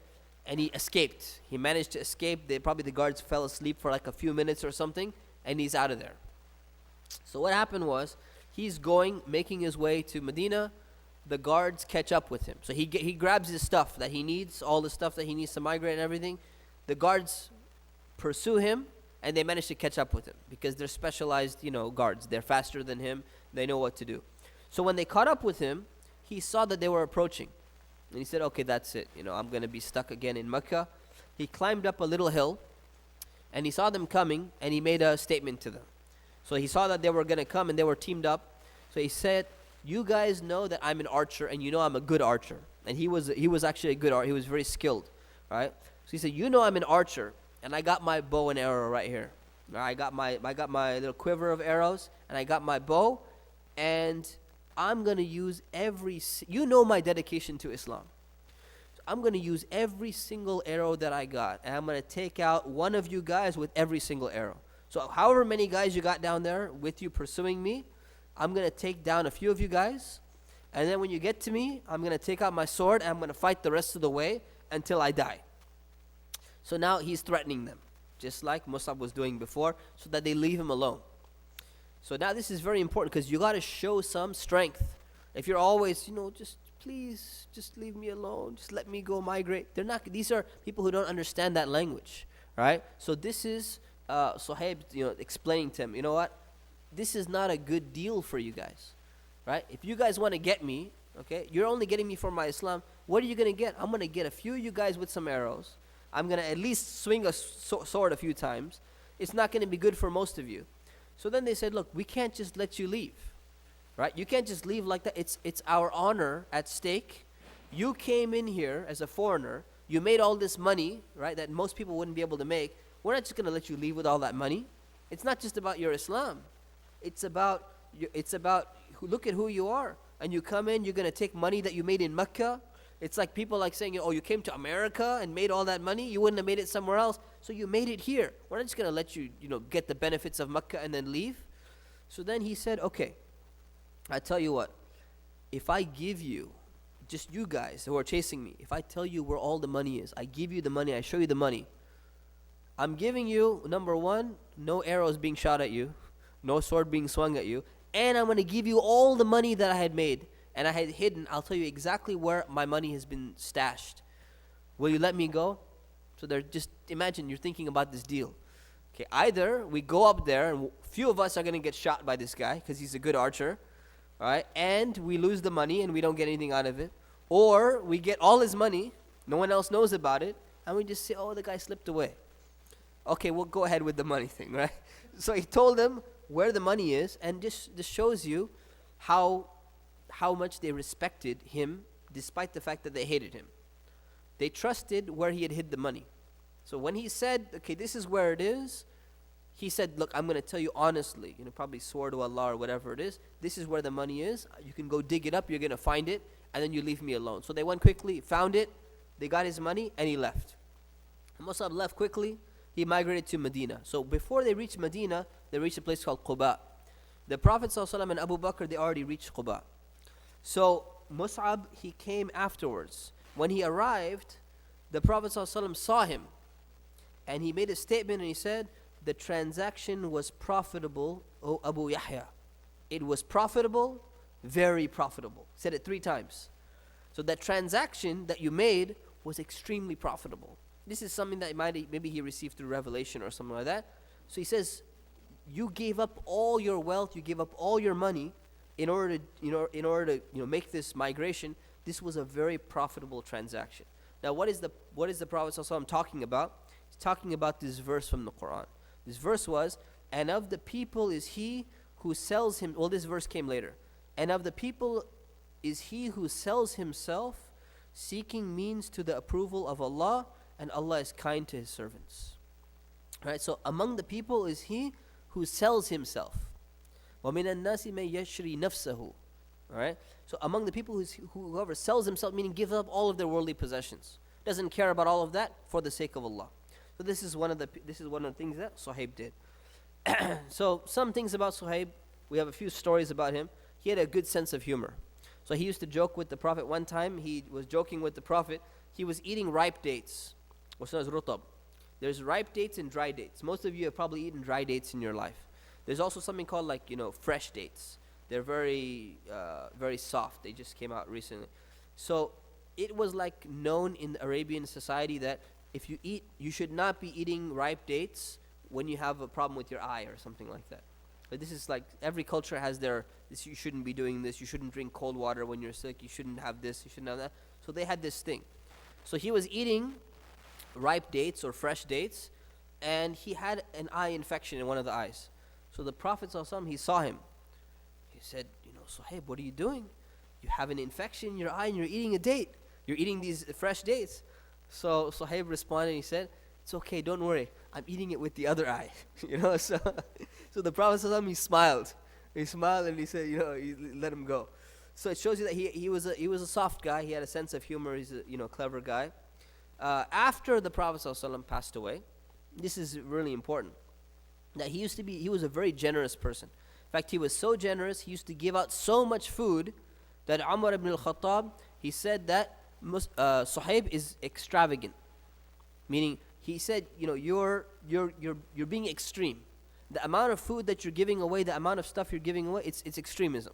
Now, if you're getting a statement of extremism from Umar, right, then you've really gone far, right? So it shows you how generous he was. He used to, when Umar was the Khalifa, he used to give out stipends to the senior companions. And he was one of the senior companions because he had accepted Islam so long ago. So he used to give away his stipend completely to the people, right? He used to not keep anything, with him at all.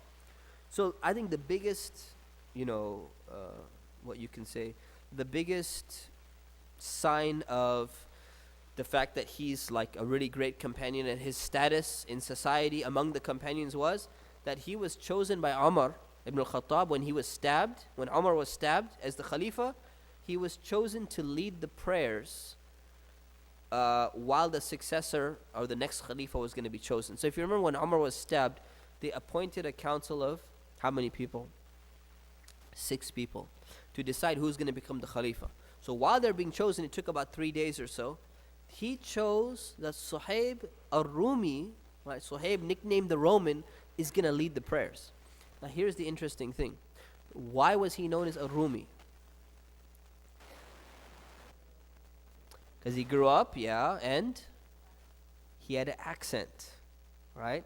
He had a foreign Roman accent when he speaks Arabic because he didn't grow up as an Arab. And despite that, Umar ibn al-Khattab is choosing the guy who's got a foreign accent to lead all the Muslims in prayer, which shows you something, right? It doesn't mean his recitation was bad. It means just the way that he recited was different. It shows you that it's the status of the person, as long as they understand how to recite, it's the status of the person.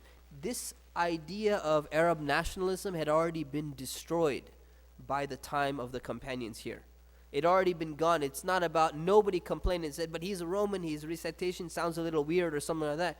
So it doesn't matter the person is coming from a white background or a black background or whatever it is, even if they have a little bit different style of recitation, as long as they're reciting the Quran correctly, no one can make any argument and say, oh, well, you know what, you don't sound Arab enough or you don't sound this enough. This is Suhaib al-Rumi who's being selected to lead all the Muslims in prayer instead of the Khalifa at this time. A really great lesson for us, inshallah ta'ala. So, real quick, any question? Because we really need to move on. Yes.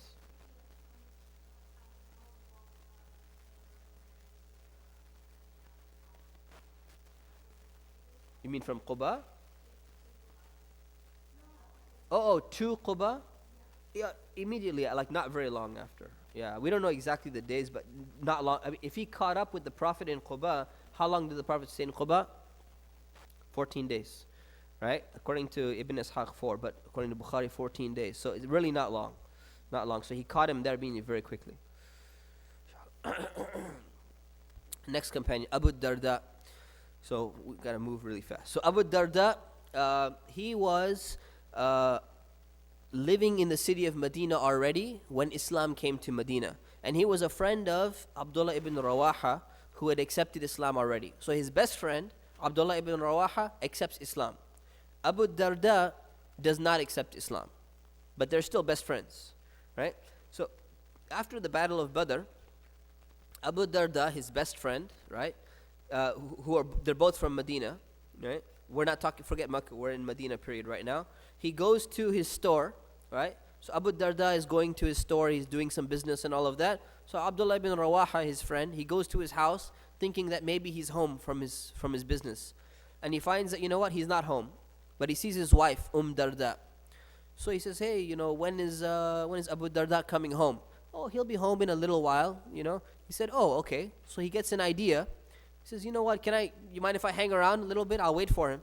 He said, oh, yeah, no problem. These are best friends, right? No problem. Why don't you just make yourself at home? I'm just going to do some yard work and everything. Make yourself at home. You can wait for him. He'll be back in a little while. So, what's his name? Abdullah ibn Rawaha goes into his house, sits in the living room, he's checking it out, thinking, and he gets an idea. And he says, you know what? This is my opportunity to really get my friend to become a Muslim. He's been trying, he's been talking to him, but he's not been accepting Islam. Almost everyone else has been accepting Islam except Abu Darda in this community. So he says, this is my opportunity. So what does he do? He goes into his room and he sees that, people used to have, like, in part of their house, they have like a special place for worship. And they would have their own personal idol inside the home. So Abdullah ibn Rawaha goes into his room, grabs his personal idol, he breaks it into pieces, completely destroys the idol, right? And then what does he do? And then he leaves. So Darda goes into the house and she sees the broken idol and she's devastated. And she starts crying and she starts wailing and everything. And then finally Abu Darda comes home from the market and he's like, what's going on? What's happening? She says, look what your friend did. Your guy has destroyed us. Your best friend did this to us. This was Abdullah ibn Rawaha. He destroyed the idol and everything. And in the beginning, Abu Darda was so upset. He was so mad. I hate that guy. How could he do this? And then he started thinking. His anger subsided. He said, you know what?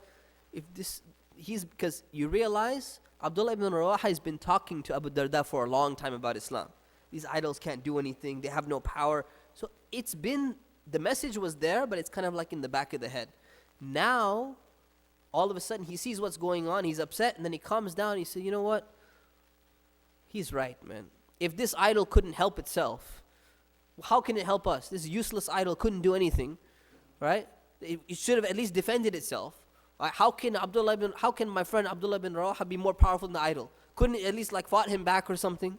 So this is useless. So then he started thinking about it, and he said, you know what? My friend has been right the whole time. So it worked on him. Now you'll be thinking, this is harsh tactics, right? Your best friend, you go into his house and you break the thing that belongs, that he cherishes the most. Now, where in the world did Abdullah ibn Rawaha get this idea from? Where did he get it from? Story of Ibrahim, right? He got it from the Quran, story of Prophet Ibrahim. Now, does that mean that, you know what, you got a Hindu friend and you're going to go over for dinner? You say, you know what, I'm just going to go to the bathroom right now while you're preparing that tandoori sauce and everything, and you go and handle business. No, that's not, you're not really supposed to do that, except in rare circumstances, right? When you kind of know, or you kind of know it's working out, you kind of know, okay, things are going good. On Thursday, if you take our Arabic class, we're going to be studying, the story of Prophet Ibrahim. You don't want to do what supposedly some American students did. They went to our school in India, and the first class, they were new converts actually from America. And they went, and the first class, the first book that they opened up is the story of Prophet Ibrahim, because they were supposed to learn Arabic. And the first thing is Man Kasar al-Asnam, who broke the idols. And what did they do? Supposedly, this is how the story goes. They went next door to the mandir, or to the temple, and they decided to follow the sunnah of Prophet Ibrahim. And then they got in trouble, and our school got shut down and all of that stuff.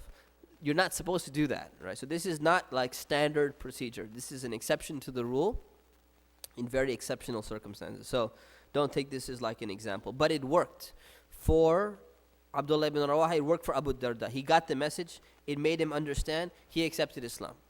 And then his wife accepted Islam as well. Right? So it actually worked for them. But the interesting thing was, he's the last guy in his whole region to accept Islam. Almost everyone beat him to Islam. Mus'ab was there, calling people to Islam. And he's the only guy who's kind of like, no, I'm not really interested. And eventually, alhamdulillah, Abu Darda became Muslim. But look how he changed. Because he was a little bit late in accepting Islam from his perspective, right? Everyone else around him accepted Islam first. He wanted to catch up. He wanted to catch up on what he's missed so far. So he started learning. And he started going and attending all of the lectures of the Prophet, talking to the companions. And in fact, he decided, you know what? All this business and stuff is distracting me. I wasted too much time already. So he shut down his shop. And he said, I don't even have time for this. I got to focus on praying. I got to focus on learning Islam. And he said, he even made a statement. He said, I can't balance both. And he's saying, look, I know it's important that, you should have some business and you should have some Islam. But for me, I can't have a good balance of both. So I'm just going to focus on Islam. Right? And this is a good lesson, because many people, they say, I need balance. And usually what they do the opposite of what Abu Darda does. Say, I really need a good balance between this world and Islam. So I'm just going to focus on this world. I'll do a little bit of Islam whenever I get a chance, but I got to make sure I focus on this world. Abu Darda is opposite. I can't focus on both, so you know what? Let me just focus on Islam and forget the rest. So he wants to have his shop near the masjid. If he could do that, great. If he can't, shut down the shop, and masjid takes priority. He wants to be the person, so he heard the verse which says, there's a person whom neither trade nor selling profit can distract from the remembrance of Allah. So he used to tell people, I want to be the guy mentioned in this verse. A very good role model. So what you do is, you see many different types of people or characteristics being praised in the Quran. And one of them might resonate more with you. So this one resonated with him, and he says, this is going to be like my verse. This is going to be my special verse that kind of motivates me. So he picked that verse, and he said, my life is going to be based on this. There was another scholar, his name was Abdul Majid Daryabadi. He was translating the Quran into English, and he was writing a tafsir, explanation of the Quran. And he says, the thing that kept him motivated was, he used to sit down in his chair, and he had like piles of books on his desk, and every time he was writing and studying and everything, he used to get tired, so he would lean back in his chair. It's one of those old style chairs, like from the 30s, where they automatically recline a little bit back, and you're like this, so you can relax and sit back. So he sits back, and what he did was, on his wall, on the top, he wrote, Kullu nafsin dha'ikatul maut. Every soul will taste death. So every single time he would lean back, he would look at the verse, and he'd be like, I'm going to die soon. So you get back, and you start studying again. And then you keep forgetting, look back, and then relax, see the verse again, and continue again. So it's that one verse. It's a good role model to take one of these verses and just stick to it, and get yourself one of these verses that really appeal to you. Make it like your motto in life. So Abu Darda, he had that one. Neither trade nor selling distracts this person from the remembrance of Allah. I'm going to be that guy. Forget business. I'm going to focus. He abandoned his luxurious lifestyle for simplicity. So he was a pretty well-off guy, and he went super simple, right? Simple clothes, simple foods. In fact, he went a little bit too hardcore, right? And we're going to talk about that. So some guests came over, and they wanted to visit him, and they wanted to spend the time with him. So it was really, Medina gets very cold, especially in the winter. So when he came, his guests had no blankets to actually cover themselves from the cold. So then they saw him, they went over, and they're like, what kind of guy is this? He doesn't even give us blankets, and we're staying over, at his house. This is very bad hospitality. So they went over, and they kind of like, say, hey, you got some blankets or something? And they saw the guy didn't even have anything himself. In fact, he didn't even have heavy clothing on. He had very light clothing. So they're like, don't you have anything? And he said, look, I'm really sorry. I don't have any blankets. I don't even have any other clothes. I don't even have a jacket. So if I had some blankets, I would have given them to you. So I gave you whatever I have. That's the best I can do. So this guy gave away everything. He lived a very, very, very simple life. And in fact, he was paired with Salman al-Farisi in the pact of brotherhood that the Prophet instituted between the Muslims. Right? So he was paired with Salman. And one time Salman al-Farisi came and visited him. And we covered this in our hadith class as well. He visited him, and he saw that, this guy is trying to wake up in the middle of the night for prayer. This guy is fasting. This guy is doing this guy's doing that. So Salman reminded him, remember, your body has a right over you. So you should sleep too. Don't just pray all night. That's what he used to do. And your wife has a right over you. So don't fast every single day. She needs some time as well. If you're going to be fasting all day, you're going to be praying all night. Where's the family life, right? So he reminded him of all of these things. So what did Abu Darda do when he got this message from Salman? Who remembers what did he do? He went to the Prophet. Why did he go to the Prophet? Complaining. Look at this guy, man. Salman, this guy comes as my guest, and he's criticizing me for praying. He's criticizing me for fasting. He's criticizing me for all of this. So the Prophet actually agreed with Salman. He said, Salman is right. You took it a little bit too far. Right? So you took things a little bit too far. You need to have moderation. You need to have balance. You should fast, but don't fast every single day. Right? You should pray at night, but you should sleep a little bit at night too. So this shows you Abu Darda, when he changed all the way. In fact, he changed so much that he went a little bit too far. Right? And this is rare. It happens to some converts and some people who rediscover Islam for a little while. But for most people, they don't go to this extreme. The extreme that they're usually in is, I gotta pray. Fajr is so early, right? That's usually the opposite extreme. This guy, no, I'm not going to sleep. I'm going to pray the whole night, right? So this shows you the type of personality he had. Very strong guy, ready, 100% dedicated to Islam. So what happened was, after the Prophet ﷺ passed away, Umar ibn al-Khattab, he actually appointed him as a judge of Syria. So now remember, being a judge is a very important position. It's a very noble status. You're considered a very big person. Abu Darda refused. He said, I don't want to be a judge. I don't want to be in any position of authority. I'm not interested in any of that. I just want to be a normal guy. And there were battles going on with the Roman Empire, Persian Empire. I just want to be a normal guy, normal soldier in the thing. I don't want any position. So Umar insisted, you got to be the judge. I need dedicated, honest, sincere people like you in positions of authority. So he said, look, I'm not going to go as a judge. If you want me to go as a teacher, just a normal teacher, I'll be willing to go as a teacher, and you can pretend like I'm a judge or something like that, but I'm going to call myself a teacher. He said, okay, fine, you go. So he went to Syria, and he started reminding the people, because Syria belonged prior to this to which empire? Roman Empire. Very luxurious place, full of wealth, full of luxury. This place has been, very wealthy for a very long time. So he saw this. Remember the type of guy you're coming from, right? This type of guy who doesn't have sheets for his guests is walking into Syria now with authority to speak, because the Khalifa has appointed him.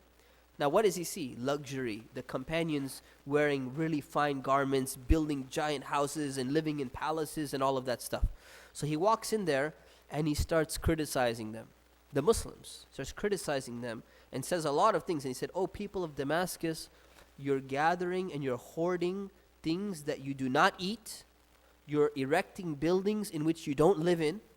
And you're having hopes for things which you'll never be able to attain. You're living this super lifestyle. And he says, people before you have amassed wealth and they were destroyed.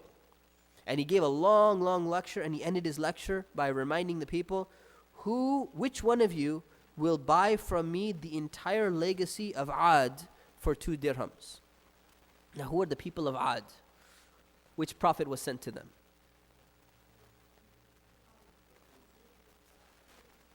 Hud or Saleh? I heard 2.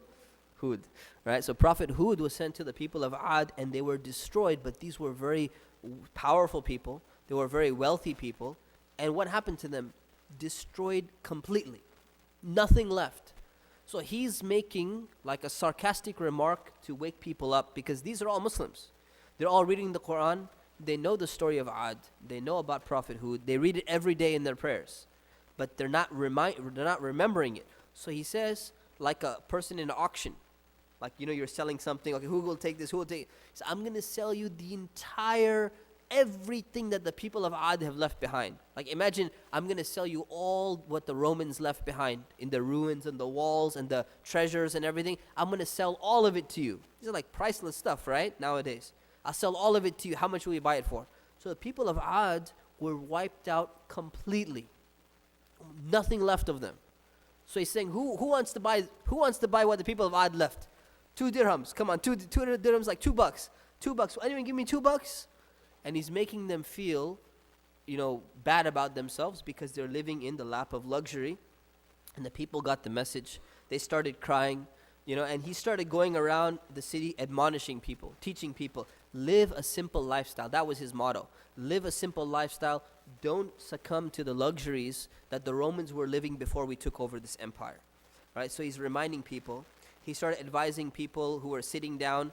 He said they were doing nothing. They're just playing around. He said, what are you guys doing? He used to walk around. He used to be a tough guy. So walk around seeing people just talking and stuff. What are you guys doing? Wasting your time. Your time is short. You're going to be dying soon. Wake up. Do something with your life. So that's the kind of guy he was. Muawiyah was, later on, Muawiyah was the governor of Syria. Became later on the Khalifa, but at the time he was the governor. And he was one of the people who was, living the luxurious lifestyle and all. He's a companion as well. So his son was, who was his son? Anyone know? Yazid. So his son Yazid, right? He went to Abu Darda and he asked that I want Yazid, my son, who's, this is the son of Muawiyah, who's the governor of Syria. He's got all the power, he's got the luxury, he's got the wealth, he's got all that stuff. So I want my son Yazid to marry your daughter. Right? So who's Abu Darda's daughter? Darda. Right? So Abu means father of. So father of Darda. So I want you to marry, I want Yazid to marry her. So he refused. He said no. He said I can't. And then later on, refusing is fine. Later on, he marries Darda to this really normal guy, really, really poor background and everything. So then the people in the community, they started talking.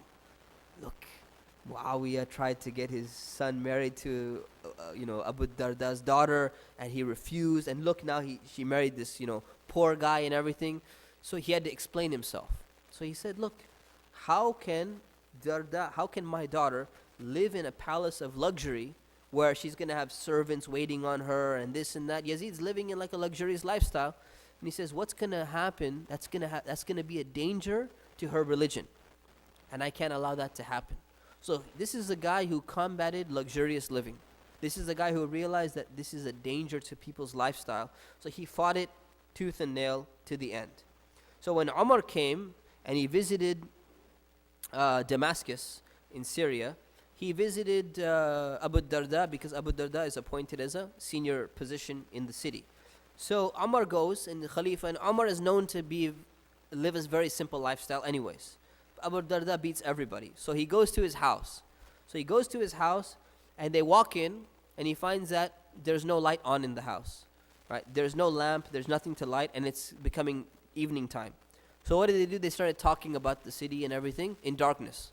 So imagine you have a visitor coming over, not only a visitor, he's the Khalifa of the entire Muslim empire, and you invite him into your house, and there's no lights, because they're poor, they don't have enough lights. So they're sitting there talking in the darkness, enjoying themselves, everything's fine, no light going on. Right? And then Umar spending the night at his house. So then he looks at him and he sees, what does this guy use for his pillow? He uses his horse saddle for a pillow. So he sleeps on his horse saddle, and then in the daytime he goes and puts it back on his animal and he rides it.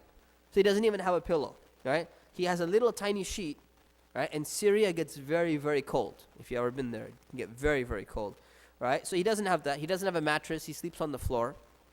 Very, very simple. So then Umar saw this and he said, look, let me send something to help you out. You guys can't live like this. This is not good. So then he reminded Umar. He said, Umar, you remember when the Prophet was alive that he made this statement? He said, your provisions in life should be like a traveler. Remember, you should have that small provisions. So Umar said, yeah, I remember. And he says, and look at us Muslims. What did we do with that advice, oh Umar? And Umar started crying, and they both started crying for a long time. So this is Abu Darda. This was his lifestyle, this was his mission, this is what he focused on. Keeping people with simplicity. He died in Alexandria in the year 32, inshallah. Any questions on Abu Darda? Yes. That what? Abu Dhar. No, Abu Dhar is different, Abu Darda is different, although they had very similar mentalities. This one, yeah. Anyone else? Or we got to end, inshallah. So anyways, read the book. If you're taking the class for credit, all the companions are going to be on the test. So you need to take the test anyways. So inshallah, if we can catch up, we'll catch up. And if we can't, just read the book yourself, inshallah, and we'll continue next week. Any questions on the class or anything? All right. Subhanakallahumma wa bihamdik nastaghfirukallah wa natubu ilayk. Assalamu alaikum wa rahmatullah. You have what? We have Arabic exams, inshallah. If you need to pick up your Arabic 2 exam, go ahead and pick it up, inshallah.